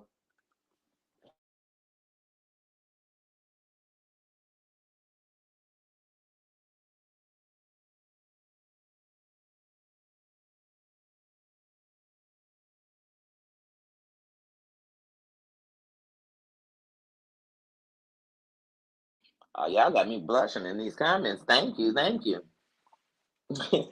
Thank you. I'm a person who believes seeing is what you get. So you know how some women are sitting around and they're saying, "Oh my God, I don't fit the quo." You know that status quo of what makes beauty in America, what makes beauty in the world. You got to be this size with these body parts and this and this, and sometimes you got to be this skin tone, and you gotta have this color hair, and you got to be yours, and you got to do this, and you got to do that, and you got to do this. Mm-mm, mm-mm. I'm the type that if I was with a man, I was never worried about who was prettier because I know he was with me. And I know that he was man enough not to have just one type. He just wanted a good woman. And so I know I must have fit one category that they all must have fit, being a good woman. But see, if she was his past, she wasn't good enough to keep him. So I didn't worry about like, oh, he was with her 10 years, so that meant that he loved her. He ain't with her now. He lived with me. So how you live with her? He live here. I never worried about that kind of stuff. And then I think natural beauty is where beauty lies. Beauty lies in your skin, in your walk, in your confidence, and how you carry yourself. And that's why I tell people, I don't care what nobody say. Y'all make a million jokes. The reason they make so many jokes about heavyset women is because most of them, I don't care if it's a front or the outside, they carry a confidence that women who are half their size couldn't carry. Somebody be talking about a big woman because she got on the outside. So, I wouldn't even wear it just because they make it in your size. I wouldn't put it on. She wearing it with confidence, and it's some woman who's small and she's scared that she ain't got enough chest up in there. That you know what, somebody gonna say she her butt a little flat, or they gonna say because every woman is worried about not only what the men saying about them, more worried about what all these heifers got to say about how they look, how they sound, how they smell, how they this, how they come on. I ain't got no time. Women are talking about each other and how they smell, but I want to see which one's giving out tips on how to smell so fresh and so clean. How not to throw off their pH balance because they putting too much of the wrong stuff down there. How you shouldn't have. Why are we talking about that? Show me how you can help somebody out. Show me how you can help the woman's bathroom smell better when I go into it. Thank you. That's all I need to know. Because when I walk in the woman's bathroom, I'm ready to go to the men's bathroom. Sometimes I just go in the family bathroom. It's safer.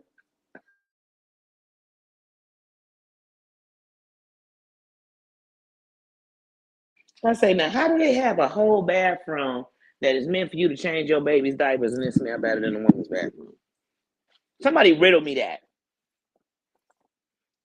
But all these people want to solve something. They ain't solving shit. Because the women's bathroom is still disgusting. And that's still from state to state, city to city. Rich neighborhood to broke neighborhood.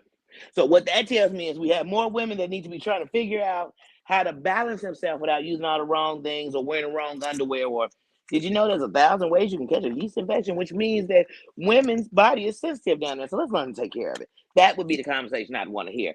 I'm tired of hearing women, as soon as they get into each other, you a slut and your crotch stank. But what's that saying about the man you talking about she messing with that she stinks so bad that you never smelled it and you telling us about it, but you telling me she laying down with all these men? Do they stink too?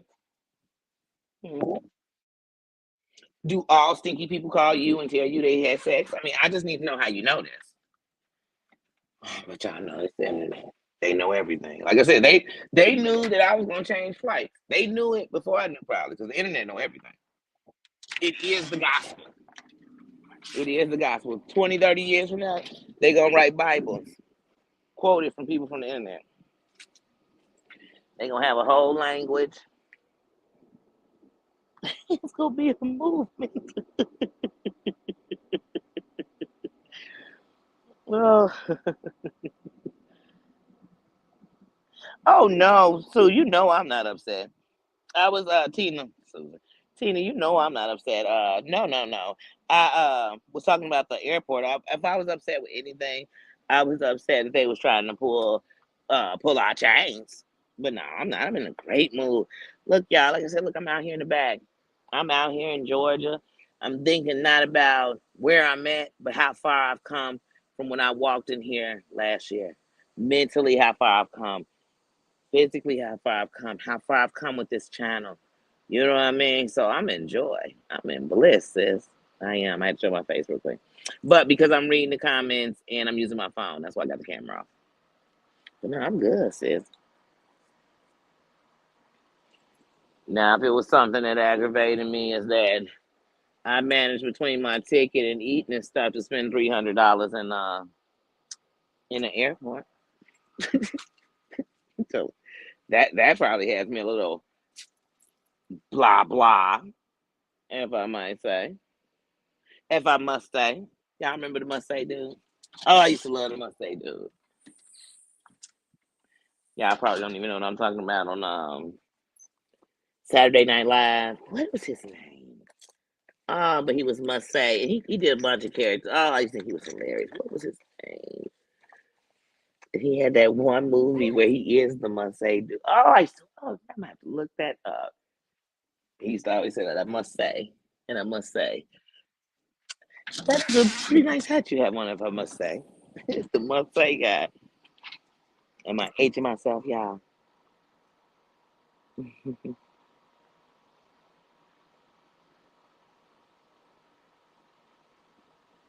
Oh yeah, like I said, I really when I first came in, I was talking about the whole experience with Frontier, and then getting a ticket with Southwest, and how the pilot was like, "Hey, look, y'all, I'm about to be doing about 250 up in this air. We're gonna get there in an hour and 15 minutes." I said, "I ain't never flew from Chicago to Georgia in an hour and 15 minutes. I wish I would have got on with him at 11 in the morning. I'd have been here."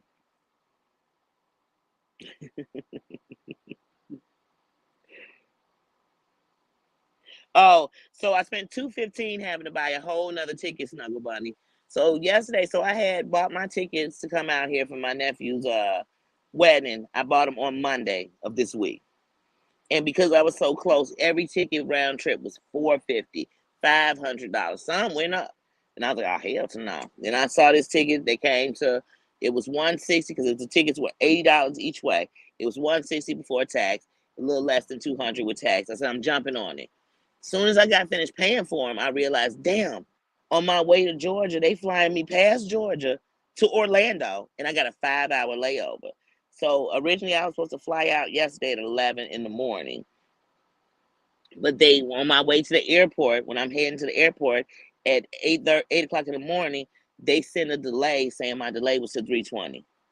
Then 3:20 went to 4:30. Then 4:30 went to 5. Then 5 went to 6. Then 6 went to 1 a.m. And then the last message they sent was that plane was still being delayed until 5:30 this morning. But they couldn't tell me because I had a connecting flight. Like I'm like, so when I get to Orlando, what's my next? What's next? They're like, oh, they'll let you know when you get there. No, no, no, no. I need a plan. I need an itinerary. We can't just. Can I go buy plane tickets and be like, hey, I'm gonna get on that plane. I'll let you know. I'm gonna let you know when I come in there, and I'm gonna be flying to. I'll let you know. Just let me let you know. So when it went crazy, and they canceled. So two flights got canceled. It was my flight at 11 from Chicago to Orlando, and a flight from Chicago to Las Vegas. Those two were canceled. Then they were trying to tell us we're gonna put y'all all on one plane. How you finna put two full planes worth of people on one plane? Because if both our planes are full, you can't put us anyway. So I end up having to go to Southwest, and it was 8:15 at night, and Southwest last flight out of Chicago to Georgia was 2:16. But all of them were kind of like that because any of them would have been last night. And American Airlines had one in the morning, but that still would have had me there overnight. So I went ahead and I copped a ticket at 2:16. So that was 216 for the ticket. And that's what exactly what it was. It was 216 even. You know what I mean? It's on my receipt. It was 187 plus the fees. And then you know what I mean? It's 216. So that's 216.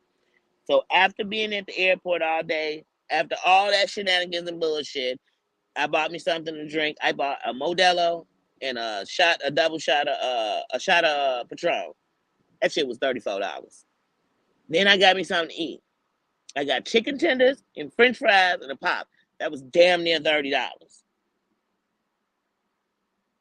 So, like I said, you spent $300 in an airport. It's that simple. That doesn't count what it cost me to get to the airport. You know what I'm saying? But what? You ain't did nothing. You ain't did nothing. And then they said, I said, so wait. And that's what I told people, my family's like, I just would have waited it out and not wasted the money buying another ticket. But here's the thing: if they got me in Orlando stranded, what you think I was gonna sit in a airport? Because that means the hotel would have had to come up. This is still money. I still have to eat. It ain't nothing cheap in the airport. Nothing. I'm surprised they don't charge you to sit your ass on the toilet and pee.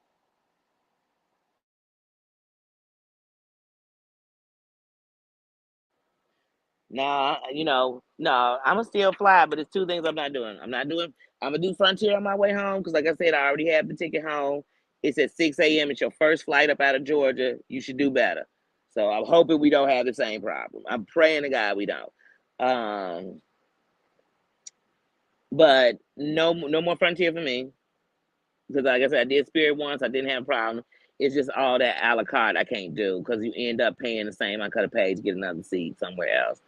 Um, but no more Frontier, and never, ever am I doing any ones with these stops. It's either straight shot or not.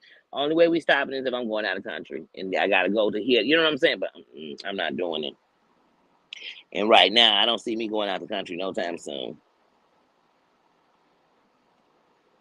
I'm lying, cause Canada could still get me right now.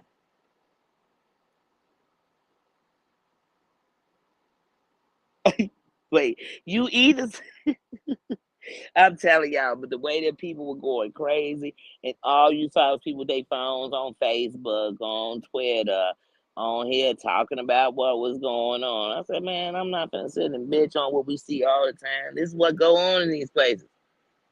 If I can't do better, then go ahead and cancel my flight. If I can't cancel my flight, you know what I mean? If I can't just sit here and wait, cancel my flight. If I can't do that and I can get another ticket, go do that.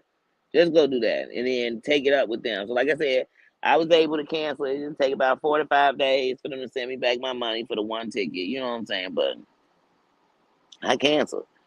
Because y'all still, like I said, at 3 a.m., y'all still had these people who, and that's what's so bad that our flight was at 11 o'clock in the morning and you still was telling them at 1 o'clock that they gonna leave at 5:30. So they almost had to spend 24 hours. Oh, Jesus. And that's what I kept thinking, man, I'm gonna spend all this time in here and y'all still not even get me to my destination. And I have a wedding on Saturday and things I had to do today to prepare for that. And it's like you'll throw my whole schedule off. Just like anybody else's. I wasn't the only one, but the schedule I know is mine. The schedule I'm gonna keep is mine. My word is my bond.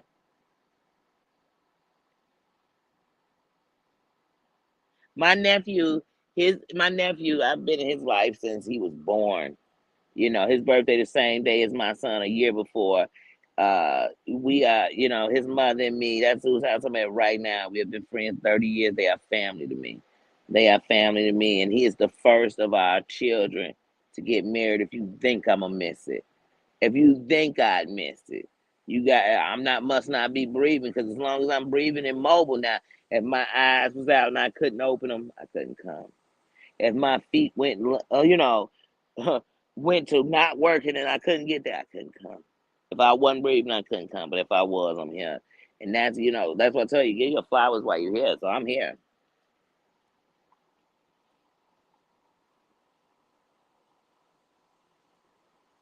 Oh no. Oh, let me tell y'all something. So when I got there at 3, everybody's kids, I'm talking about 3-year-olds, 5-year-olds, they sit it on the chair. You know, they playing with the Apple, with the iPads, they playing with tablets, they playing with the phones. You know, they keep them as busy as they can. By 6:30, they took an area. That's what I say. Oh, see, the mommies are starting to work. The mommies are going in mommy mode. They made an area, and people honestly took their toys that they had for their kids to play and let the kids come together with their toys. Do you know these mofos came on the intercom? Excuse me, but your children must be with you in a seat. This is not a playground. But the kids were contained in an area just playing. They were playing silly stuff. They were chasing each other in circles, but they were being kids. So at first, everybody put their kids back in the seat, and this one lady was like, fuck that. My children have remained calm and been so well behaved, they need to move around. I'm not going through TSA to go back outside so they can go run around outside. And then all the kids got back up and kept playing. I said, you know, that's right. Shit, let these kids play. They ain't got to suffer because y'all not prepared. So I think about that. I think about the kids that by 9 o'clock, now they were cranky. Oh, by the time I was getting ready to go to my plane, to get on my plane, over on that side, that's why I took that picture and left. Because at first I was going to do a video, but it was a lot of cursing and you heard some racial tension. I mean, and not even racial tension toward the guests waiting, but you know, in society, people get mad. First thing they doing, oh, they throwing racial slurs at the people that work there, you know. So I was like, I don't even want to film that because that's just showing what we all do, what most do because they mad. They just do the most. You know what I'm saying? We do the most. I've done it. You know what I'm saying? None the most, too much, team too much.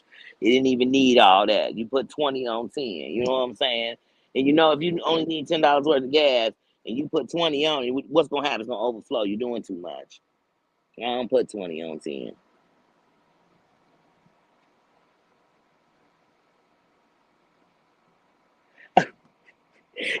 No, that's what I'm gonna tell you, Funny. There were people yesterday who I know got bad. Hey, this one lady was going in. And like I said, you know how at every job they always got these people who they feel like, even on YouTube they do them. They be like, oh, send in Danny. Cause she'll, you know what I'm saying? She could take it. Cause they send in who they think could come out and check somebody. So they sent this guy out and he came out. You could tell he was ready to like check some people. You know what I'm saying? He was ready, like, oh, come on, I dare y'all to ask me a stupid question. So these people was complaining. He was like, well, if you really feel that way, go get you another ticket. Go get a ticket somewhere else.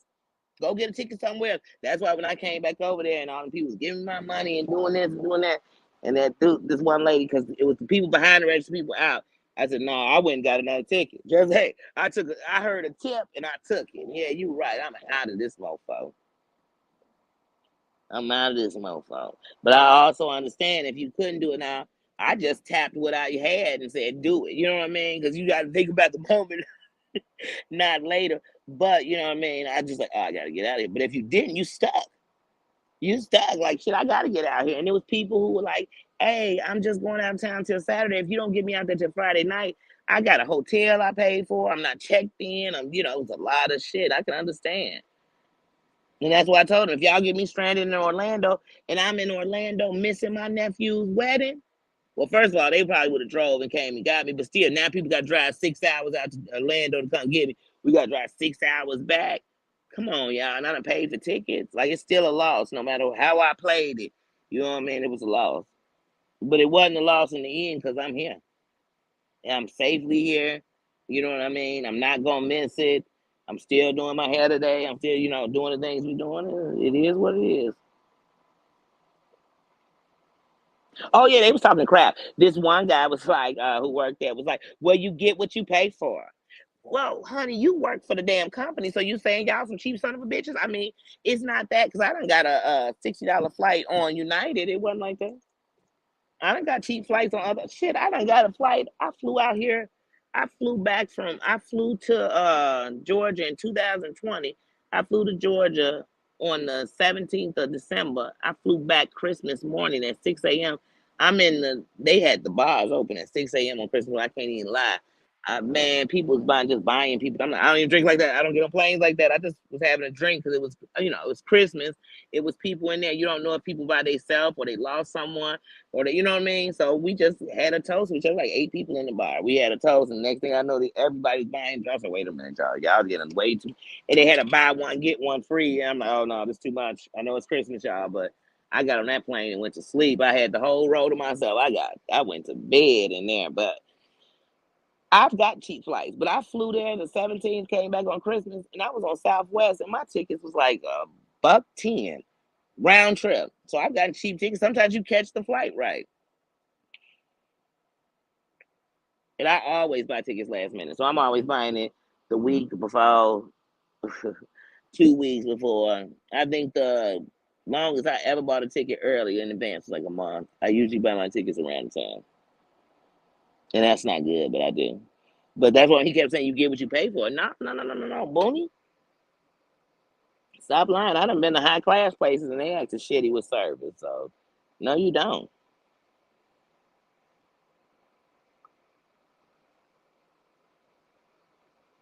Yeah, people are a mess. That's what I've learned. People be doing the most.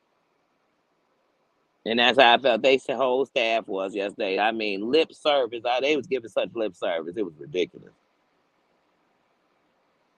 Then they would just answer your question with what you said. So if you said, so I'm just trying to see, am I gonna still make it there by you know what I mean by tonight? That's possible. Making it there tonight could happen. But Brody, that's not an answer, y'all. Like tell me something. Then, like I said, what happened to that plane that was flying back in? Did it just disappear? Because I want to know if planes are just disappearing in the sky. Because my brother swore he saw a UFO the other day, so I need to know.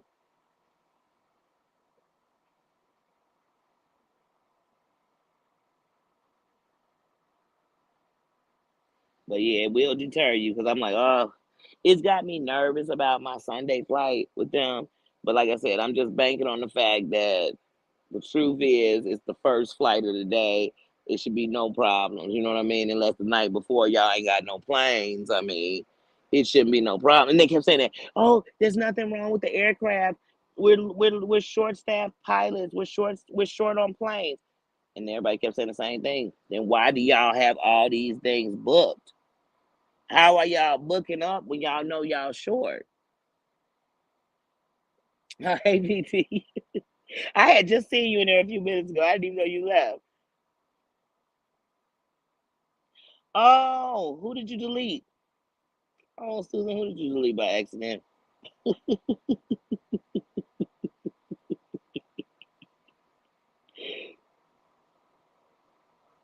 Oh, they do too much on planes.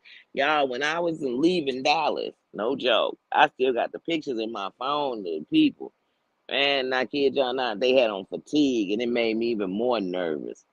Hey, they came and I'm waiting for my thing. So now my flight was delayed. My flight was supposed to be at 8 o'clock that night. It didn't end up leaving Dallas till like 2 in the morning. And but there was another flight with the same company. Now, when I flew out from Dallas, I was on American Airlines. You know what I mean? So they had another flight that was delayed that was right next to it. You know, it's right next to it. So on that one, let's just say I was in B5 and they were like B6. So those people were irate because obviously they had been there way longer than my flight was delayed. You know what I mean? So this guy is like going off and he keeps saying, he's on Twitter and he's going off and he's saying this and he's saying that. So the people that was working there was Hispanic.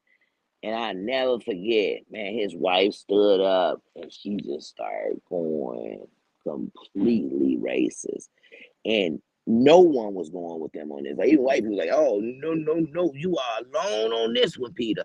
And but they stood up and they were getting so irate. And the way he was dressed, I just kept thinking, I feel like this gonna go somewhere. And I just end up going to another area and sitting up over there. Because people be losing it over these airports. I'm like, okay, dude, your flight is late. What does that have to do with anything else?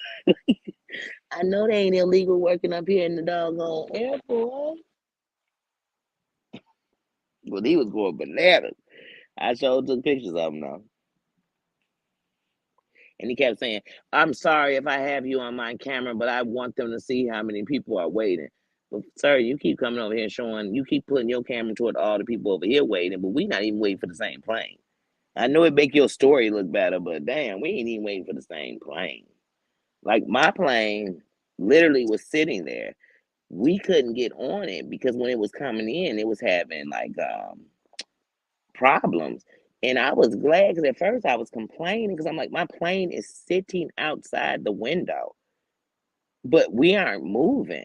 But the good thing was at least they didn't say, y'all, you know what, just go and throw them on that plane and hopefully it make it. And if it don't, you know what I'm saying? They didn't. So we had to wait for the next plane to come in. That's why mine took so long. I don't know what their story was, but they had been waiting. Because everybody over there was irate. Every person on that side was irate.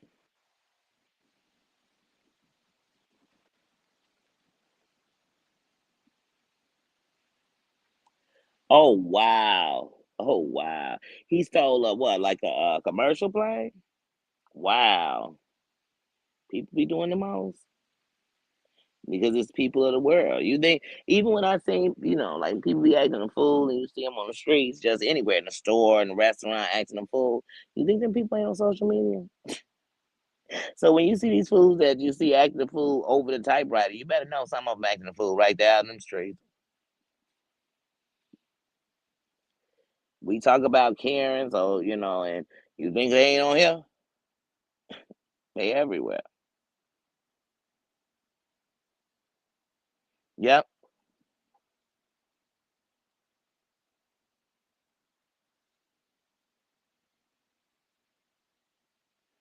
Yeah, oh, no worries, Susan. It happens. I told you the other day I accidentally, I don't know how I had deleted a comment you made. I'm telling you, it had to be because Nino was on there. Last night I had talked to my brother, before I got on the plane, before I finally got on the plane. I had talked to him a few times while I was in there. And so then when I landed, I called him and I'm like, oh, I just want to say good night to Nee. I called and he didn't answer. I called again. Now I'm like a worried mother. Call me. Is everything okay? Is everything fine? Let me know. He called me back like, hey, is everything okay? I said, were you asleep? He's like, I was knocked out. I said, oh. Oh, I said, that must mean him and Nee was out just kicking the bobo. Hmm. They was knocked out.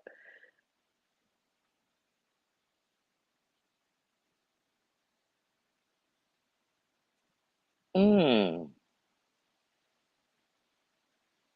Oh, and it was a big one. See, that kind of stuff, that's just, oh, I always think about, on September 11th, we always speak about the plane that hit the Pentagon. We speak about the two that hit the tower, but we never speak about the plane that went down by, what was that? Is that in Virginia? Where is it by where the president's thing is at? But the people took that plane down. He said, "Well, if we going down, we gonna go down fighting y'all." You know what I mean? And I salute them. I salute the ones who never even saw it coming. I mean, I hope that fear only lasted 1 second. But yeah, but I was last night, y'all. I was on the plane because that's another good thing about when you on good planes. I love when they got the free Wi-Fi. I was on there watching Doctor Strange last night. Such a great movie. I love Marvel. Such a great freaking movie. Pennsylvania. Thank you, Susan. Thank you. Because what is that they have out in Pennsylvania? The president's what? It's something with the presidents out there. Because they were gonna go there. That's where that plane was supposed to be going ahead.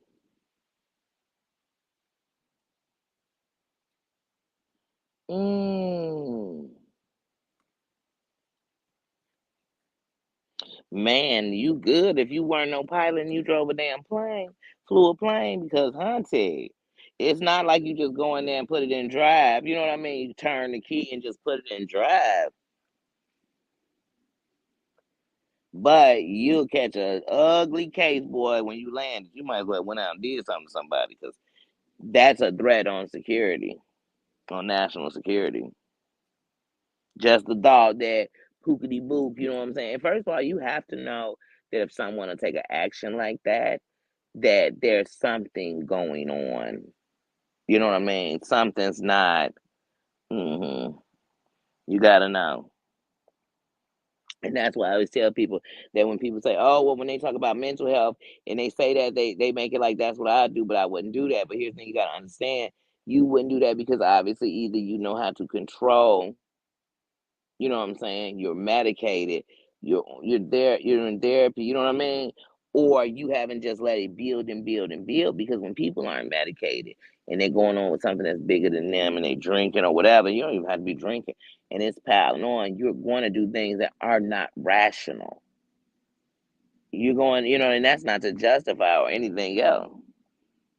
But just know you could be on one of your snapping modes and you end up doing something that made absolutely no sense when if you weren't in that mode. Uh, yeah, he's lucky they didn't start sending in the military to take him down.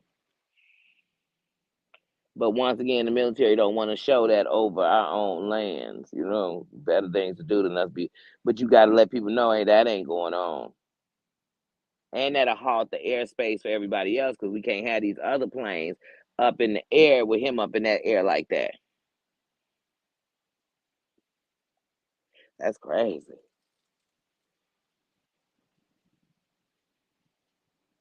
That is crazy. How did he get that kind of access to get in there?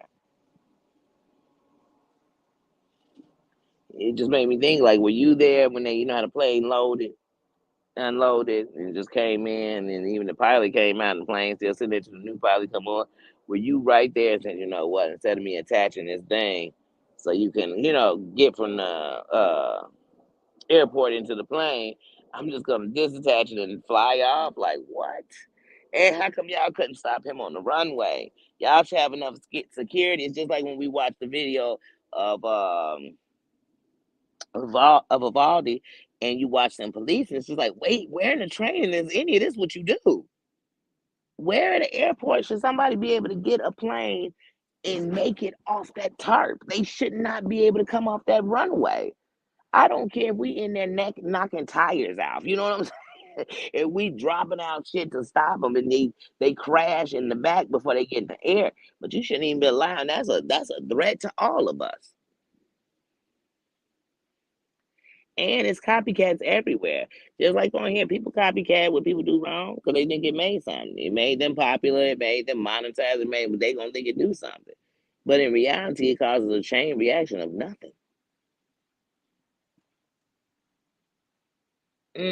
Trying to calm him down. But see, once you got that thing in the air, you already in it. So you got to be like Queen Latifah and set it off. You got to ride this thing to the end.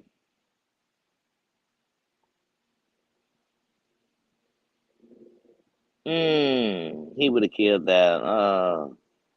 It was a complete failure. It was a complete failure.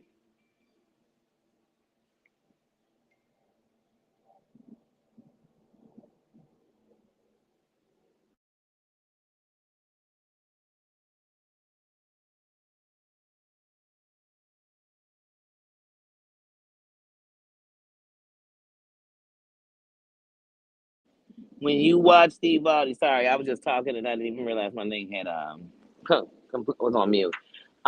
When you watch that video, I mean that video is jarring and sad. I can't ever watch it again, but it's sketched in my memory for the rest of my life. But I just did not see training. I mean, after September 11th, I watched where I don't know about your city, but I know in mine they had drills. You thought something was going on. They kept the drill so real, we really thought attacks was going on, but they were preparing. And don't get me wrong, don't mean when you get in it's gonna be exactly the same. Because I knew CPR when my son had his first seizures and went unconscious. It's like I didn't know what CPR was. Like I didn't have a clue what you do for CPR because you never know what you're gonna be in the moment. But damn.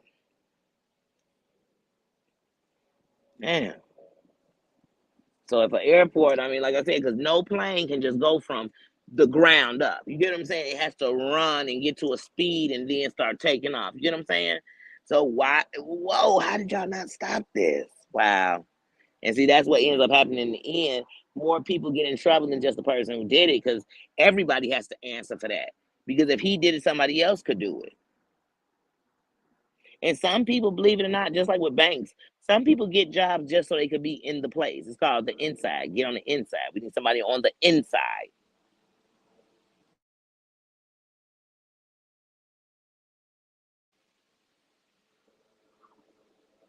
Oh yeah. Metal detectors have been in schools since, and here's the funny thing. They put metal detectors, the first schools I knew of that had metal detectors were in black neighborhoods or in the hood. You know what I'm saying? And they had little metal detectors at the door, a little wand at the door to, press people down. But on some real shit, like in my whole life, I don't I don't know of any school shootings in the hood. Not one. Like a school in the hood, they can went in, they went in the classrooms. The hell fucking never heard of it. Never heard of it. No. Mm-mm. Mm-mm. I've heard of people, children having guns in school, and the funny thing is, those guns. Now we had a situation about 10 years ago where Shorty over by the hole, Shorty brought one of their parents or a family member a gun that was in their home. They brought to school, was showing it or whatever. It went off, and a child was shot. Thank God she wasn't killed. Thank God. But that was the case of that. So you've had those kind of cases where some kid had brought up, you know what I'm saying? They got right to the bottom of it somehow, some way. But yeah, but I'm not in the Hispanics, none of that. I don't know none of that. But I know metal detectors weren't. It just became a way to protect because if it's guns all out on the street, they could easily be in the building.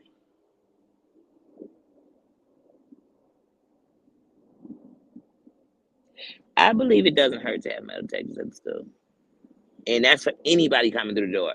It's not to so much say that we think the children are doing it, but it's if anybody comes in this door, we want to make sure that all these children are safe.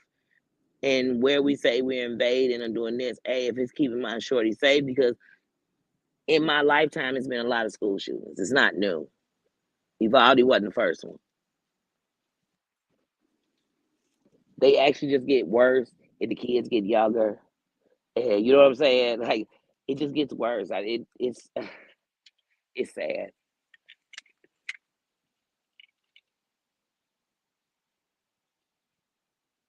Yeah, they fought a lot.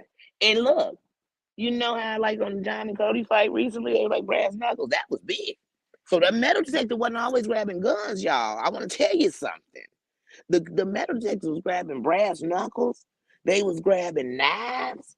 They was grabbing razors, box cutters. They was grabbing, you know what I'm saying? Chains with padlocks on the end of them. Oh, 'cause that was big. Somebody didn't get a. Oh, man, people used to carry all kind of stuff like a dog chain. They have a bunch of fucking padlocks on them. And they was gonna put them. Hey, you think you in jail? You getting a rock sock? Oh, they finna tear you off. And they put padlocks in a sock. They finna tear you off with that. You know what I mean? And some chicks will fight with them on their knuckles like they have a padlock. They are slaying them into you. So it wasn't guns they was looking for. Every time, don't you think that? Don't you believe it?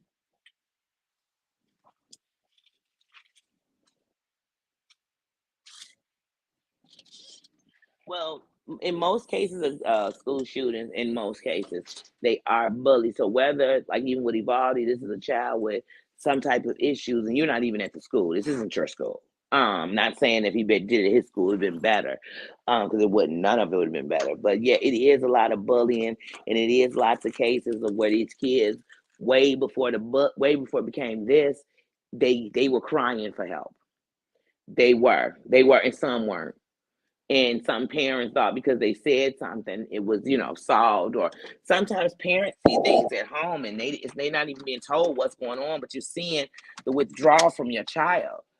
That's what you have to pay attention to, not the signs of what they tell you. Because sometimes, sadly, especially teenagers, they don't go to their parents, because as soon as they go to their parents, I've done it as a parent.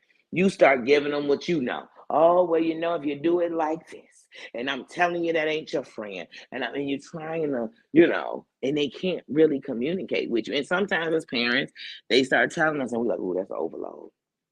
That's a lot. You going through all that, and now we worried, and now you're worried about them all the time."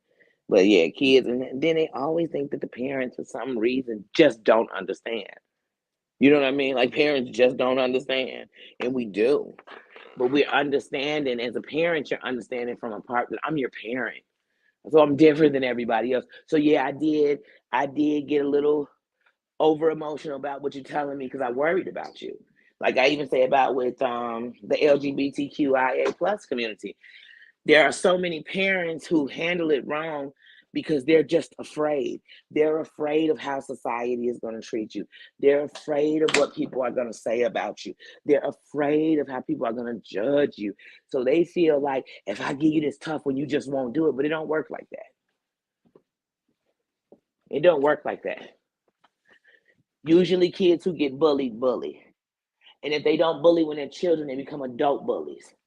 If they don't get a piece and they never felt like they were protected. And just like people who, lots of people who are SA some of them become attackers themselves. And I'm sure that's not what they wanted to be or that wasn't their goal, but they do. That happens all the time. And these schools really need to have bully programs in the building. Like it needs to be something there because bullying goes on from grade school through high school every single fucking day. There's a child being bullied because they're overweight. There's a child being bullied because they're short, they're tall, they're skinny, they wear braces, they have a learning curve, for all kind of stuff. For all kind of stuff. So they should have that in every building. Something that works with that, whether we're having, how you used to have like the crime and gruff dog come, you need to have a bully dog come. Where's the bully dog? Where is the bully mascot? Who's coming through? You should have at your high school some of the most popular, because it's kids who, even when they leave, they're legends to the high school. Have them come up there and bring peace or something. Like, do something for that, because that bullying at school is terrible. It is terrible.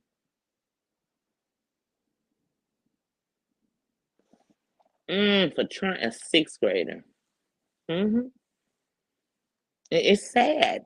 I told you that last week I went to work because one of my coworkers, somebody stole her son's book bag, took her son's book bag, not to steal it, to pour all his stuff all over the floor, and then they like destroyed it. I don't know what they did, poured all his stuff in it, and destroyed his book bag. And then the following day, I guess he told, so his mom had called about it. And the following day, on the playground in the morning, the boy punched him in the nose and busted his nose. I said, this was on the first and second day of school. They're in third grade.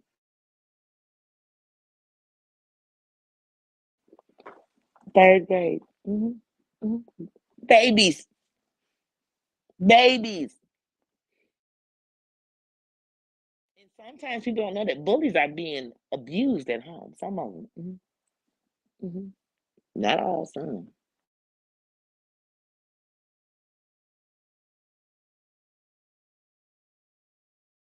And I don't say that to make any excuses for them.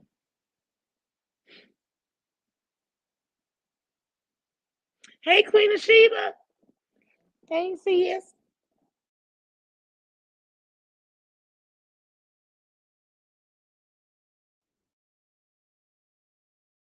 Yeah, and now when you get to those sport towns, that's every sport town.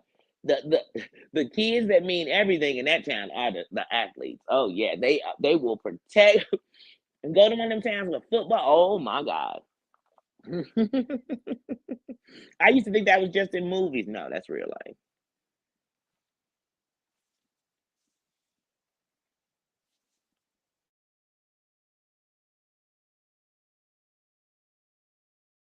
Oh yeah, I don't play about that bullying. I don't play with mine. Never did. Never did. I don't play about, and that's what I tell people. I don't even use bully tactics. YouTube do. Mhm. Mhm. When people come in people chat, starting shit, then bully tactics. Mhm. And then on the streets, you call them strong arm tactics. They be strong arming the subs. They be strong arming the chat. They be strong arming the panels. Fuck that. But you know what bullies? See, bullies, a bit swear they doing it for they standing up for something, right? And that they'll do it to anybody, but they don't. Them bullies. Because a real mofo don't care how plugged you are, how unplugged you are, how popular you are, how unpopular you are. You do the shit, I'm sure you do the same.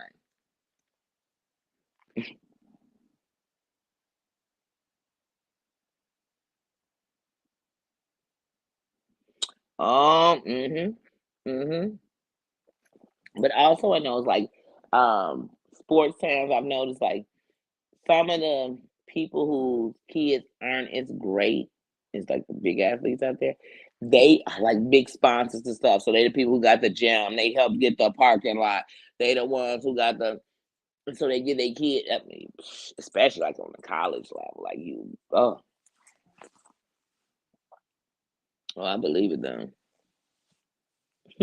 Wait, am I serious about what? What, dude? What did I say? What did I say? What did I say?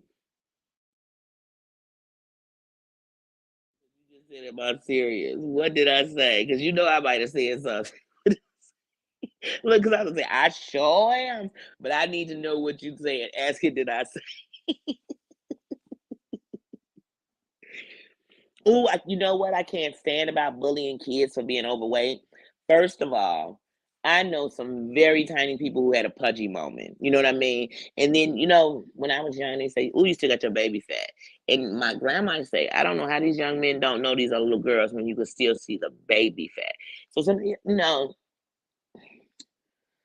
you have these moments, and as your body grows, first of all, if it's bigger, it'll stretch. It may not stretch. It may be how you eat. It may be your metabolism. Because I don't know about you guys, but did anybody used to watch Maury Povich when he would have like the obese children and obese people on there, and some people be like 600 pounds, and and all of that. But anyway, when he used to have it on, I'll never forget once he had this one guest who came back several times on his show. And it was a guy, and he was saying how he got to a point when he was like 450 pounds, he stopped coming out of his house because of how people expected him to come in and like eat the whole restaurant, but he didn't.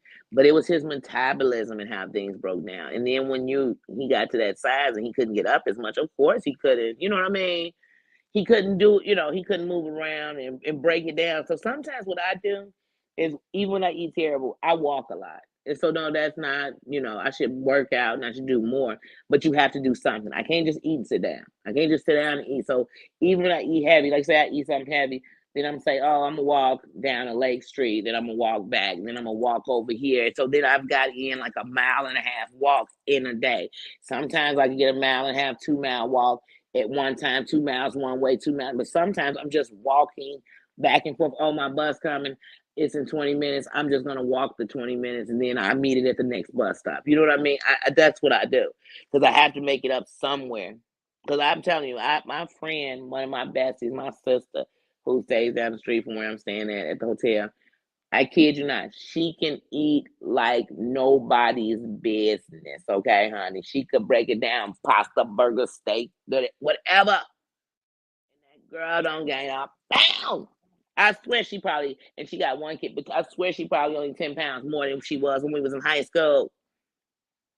Some people just got it. But if you go out and eat with her, oh, she gonna be eating. Don't think, oh, she drink beer. Don't think she don't eat. Oh, really?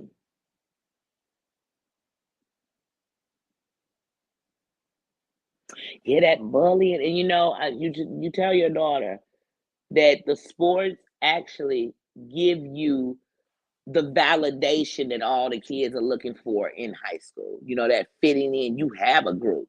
Your team is your group. And see, the one thing about the difference between a team and like the regular high school student, you go tell the principal, go tell your teacher or whatever. When you're on a team, the coach knows if y'all divide, it's like um, the Titans. Look, great movie. But just like on the Titans, like he told him, if y'all bring that shit in here, we'll never win. The team got to know really at the end. Of course, they always say there's no eyes in teams. We know it's always the captain and all that shit. But the team has to move together. You know what I mean? I am as weak. I am as strong as my what is it? I'm as strong as my weakest player. Or yeah, I'm as strong as my weakest player. So if that's the truth, then I need to pump with my weakest player and find their strength so we can all feed off of each other's strength. Oh, I know you might be weak on 3 pointers, but if I can get you right up on that basket, you're gonna catch that layup every time. If you got to know what these people can do because they made the team for a reason.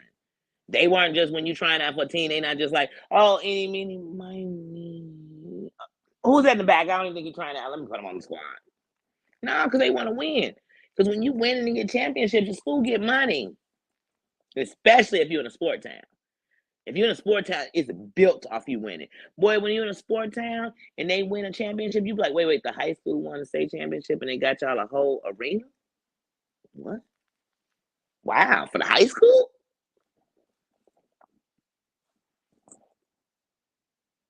But yeah. Right, and when you're a foot taller, let me tell you something. I tell you, you might not have heard this before, but I tell people all the time, I am 5'10". I always say I'm 5'11" because I'm like 5'10" and a half.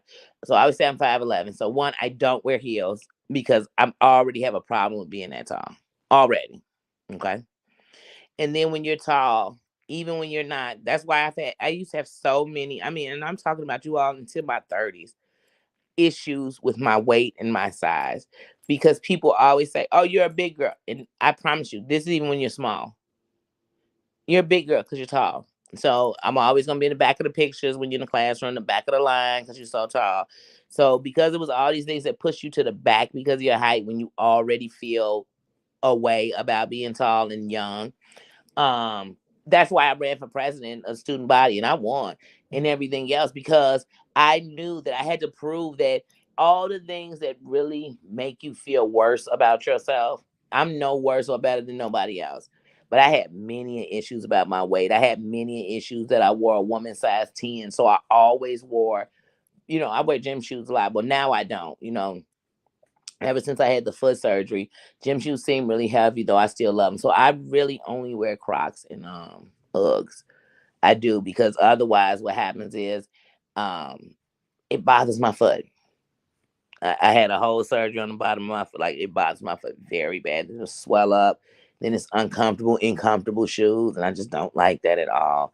But I went through phases where I wore shoes too small because I just wanted to have smaller feet. But then I didn't think, I'm 5'11". My body must be proportioned correctly.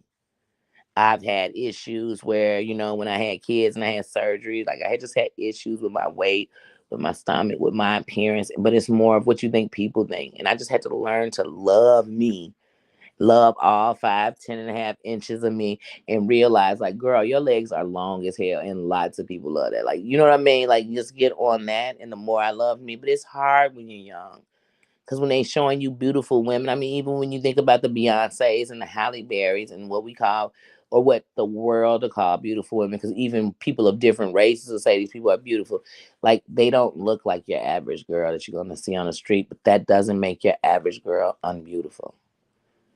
And I just don't like when these kids are getting bullied about their weight, because even when you get over it, you still aren't over it. Even when once again, on Maury Povich, he would have From Geek to Chic, and they come on, they'd be so beautiful. You couldn't believe, like, oh my God, this is the person. And some would have so much plastic surgery that it would make me sad that they felt like this is what made them better than what these people said. But they still had their insecurities because they still wanted to make the people who said they were ugly say that they weren't ugly anymore.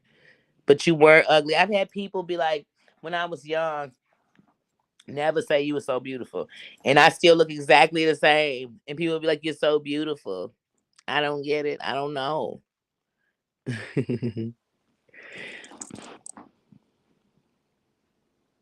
She wears an 11. And what I've learned about shoes, like I said, and when I sold shoes for 5 years, and you would be sitting there in these shoe clinicals, and they would say the average woman, listen to me, you all, and some women are 5'8", wearing this, wear a 10, a woman's 10. But a woman's 10 is a man's 8. You know what I mean? So, um, but most of them do. Then you have women, they wear 5s and 6s and all that, and they stand young for you. But usually they're very little. Their body goes with it. And then there's some women believe, like Paris Hilton wore a 12, and some shoes an 11, because some shoes run different. Some shoes you can get them 11. Some people have wide feet, and it's not because they have some thick Flintstone foot. Because people think you say a wide foot, they have that. No, no, no.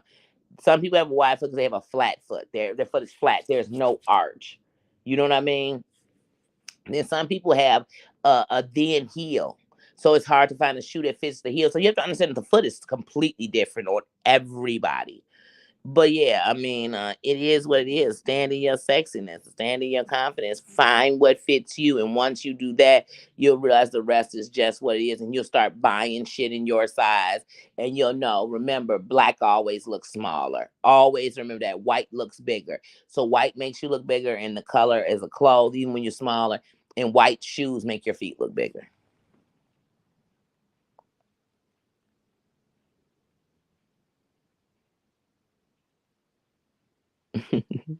Hey, it doesn't matter. Like I said, you love the skin you're in, and you have to truly do that. Because when you love the skin you're in, you'll do what's best for it. No one will have to tell you, and you'll love every inch of you. I'm telling you, honey, sometimes I take off my clothes and I'm thinking I'm Vanessa Del Rio, and I'm just Danny.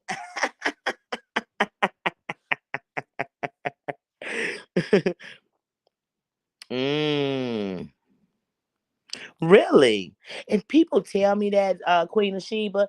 And sometimes, so for example, my grandmother, she was never big, but she was like, she had these thin little legs, but she was top heavy. You know what I mean? So she had a bigger chest, everything else.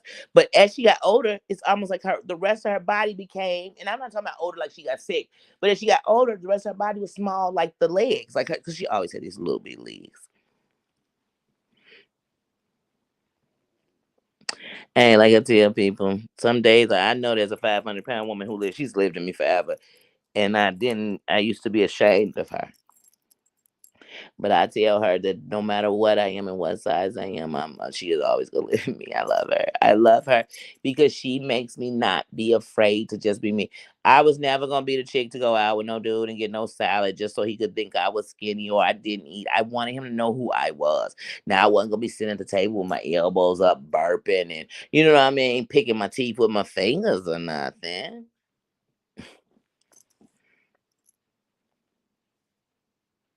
That's why I like what was that movie with Chris Tucker made fat pretty hot and tempting. Like I said, some of the most confident women I know are BBW, big beautiful women. They are, I mean, they're confident. I got a friend, I tell you, when I tell you, don't know, can't nobody out dress her. Ain't nobody gonna keep them feet on fleek like her. She gonna have on some red. I mean, she gonna keep them feet on flake. She gonna keep her purse and her hair get done every Wednesday. You know what I mean? She's staying up like, damn, nails done, toes done. You know what I'm saying? I mean, she's and confident. She'll tell you, I'll take you, man. And I love her confidence. And all the guys I know a lot of guys, and I mess with the guys, and guys love me, so they're always honest with me, and I'm always honest with them. You know about men. You know we have our good men women conversation. I'm one of the things I plan to do toward the end of the year is some of the fellas when I sit down with them, we do have those debates, and we give it from a man's perspective, a woman's perspective, and so I will record some of those. Those will be uploads though. Um, but most of the men I know tell me all the time, like, confidence in a woman. Now, when they think a woman is too confident, they almost are too nervous to approach her. They scared because men want to lead. They want to, you know what I mean? They want to come get you. They want to chase. They want to do that, and they don't want to be rejected. They hate rejection more than us.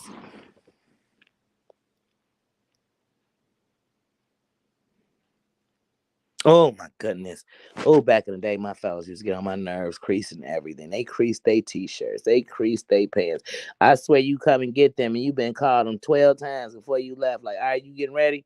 Okay, I'm on my way. I'll be there about 30 minutes. You get there, they still ironing their pants and they shirt, and you like, dude, you was ironing when I called you. How are you still ironing? Oh, I knew what you meant when I saw it. It's so easy to do a typo.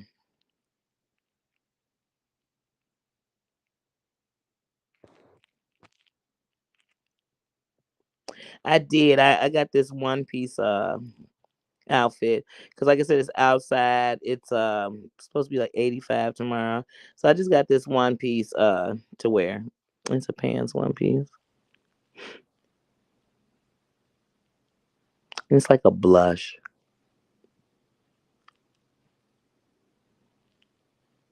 But like I said, I'll show you all the house. So like I said, her dad built it and they've done the yard and he got the acres around and I don't know what he's gonna build over there, but I know when we come to the long driveway, unless they finished it, it's gravel still. So it's a long ride up you all in the back and all these trees, and then you ride up down this little. Oh, I'm like, oh, Danny got to be comfortable. Because one thing I don't like, I don't care how somebody's like, oh, your body looks nice, or this looks this, or oh, you look sexy there.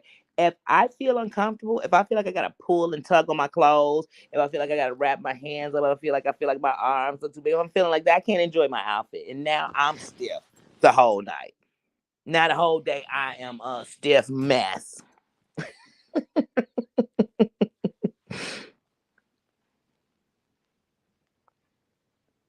Mm. Oh, see, that was a good thing. Yeah, that would have been a hard thing to do. I remember when my grandma passed, my mom could barely pick out things that she knew already was what my grandma had said. So it was, I won't say it was easy to do, but I just know one thing I've learned in life is that some of us, when we were born, that was your assignment.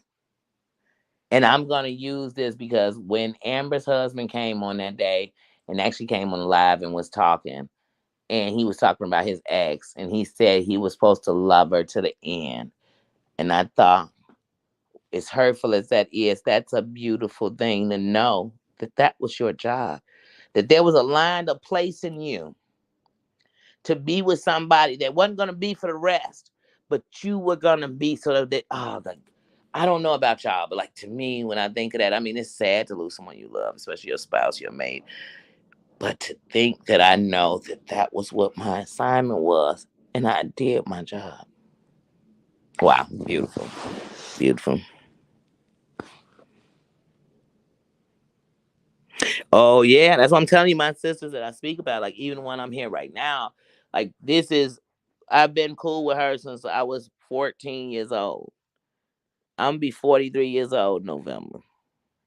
Like this is my sister. Because when you have relationships that long, you done been through some things. You done lost people with each other. You know, had breakups and makeups with people. You know what I mean. Just life. Had kids. Your kids had kids. Kids getting married. Oh my God, I remember when we didn't even have kids. Now I'm going to my nephew's wedding. It's beautiful, but you know what? For all of us, I'm glad to see it because we didn't get married at 26. So see, chains are being broken and new starts are coming up. And that's all you want for all of us, even our parents. When they gone, they just want to know you okay. Because you better know when you look out on the street and you see the killers, the drug addicts, the so-called bads, the craze, whatever you want to call these people, know that everything you see breathing is somebody's child. And even if the mother who gave birth or the father whose semen made this child ain't doing for them, there's somebody who loves them as a parent. There's somebody who was praying that this wasn't the outcome. You better know it. Because if you don't know it, you're a fool. Even Jeffrey Dahmer grandma loved him. You better, if you don't know it, you better. Yeah, I better know it.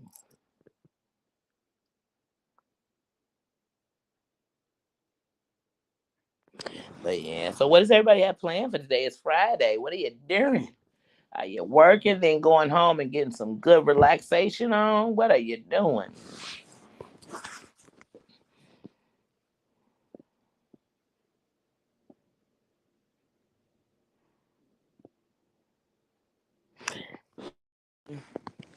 I can take you all upstairs. I haven't thought about it. I'm on my phone, not the computer. It's not thinking. Not now. I'm always bumping something so close. Now I told you my buddy, because we grown now. She got one kid. That's whose son's getting married. But we grown. So her whole, like, in her house, she has a closet room that is like a store. Racks like a store. But this is what I'm wearing. I hang it up in her room. Can you see it? So it's a one piece. It's pants. That is what I'm wearing. But yeah. So see, look, I think it's like a closet. Clothes. Clothes. Everywhere. Clothes. Clothes. And that's just one of her closet rooms. I'm not even gonna. She has a whole shoe room too, with shoe racks. It doesn't stop. It doesn't stop with her. I'm just gonna show you.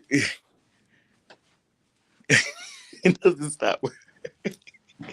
But we gotta live, right? We did our jobs, right?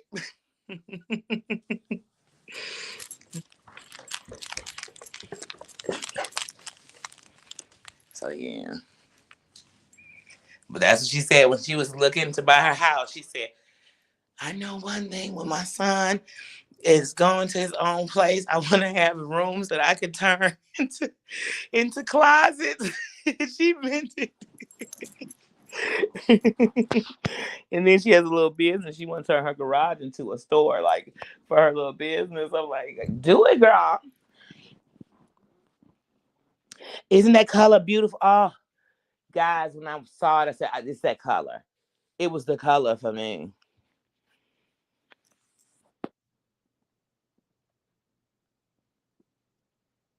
It's the glam room. Yeah.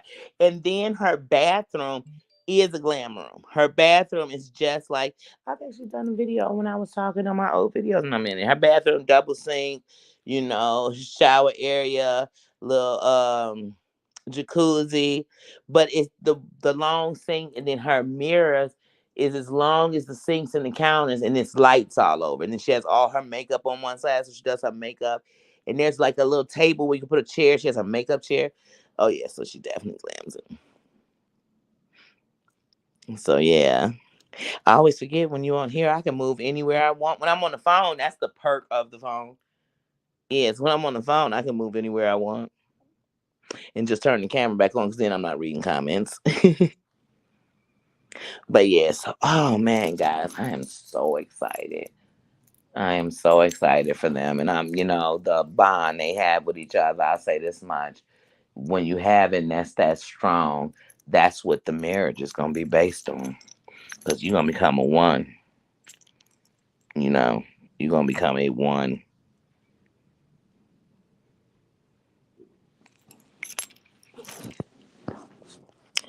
But yes, oh man. So yeah, my bestie went to go pick her mom up. Her flight landed at 1. So I'm taking it because I haven't gotten any calls. It shouldn't have been any delays or anything else. But then I have been on here and I did put my phone on do not disturb, so they might have called. But that one phone did ring. It did come through. Have a great one. Thanks for coming in and kicking it with us. I will be back. Like I said, this weekend will be more live because this is a fun celebratory weekend. So I really want even that's why I didn't want to change my mood at the airport because I want to stay enjoy. Because you know what?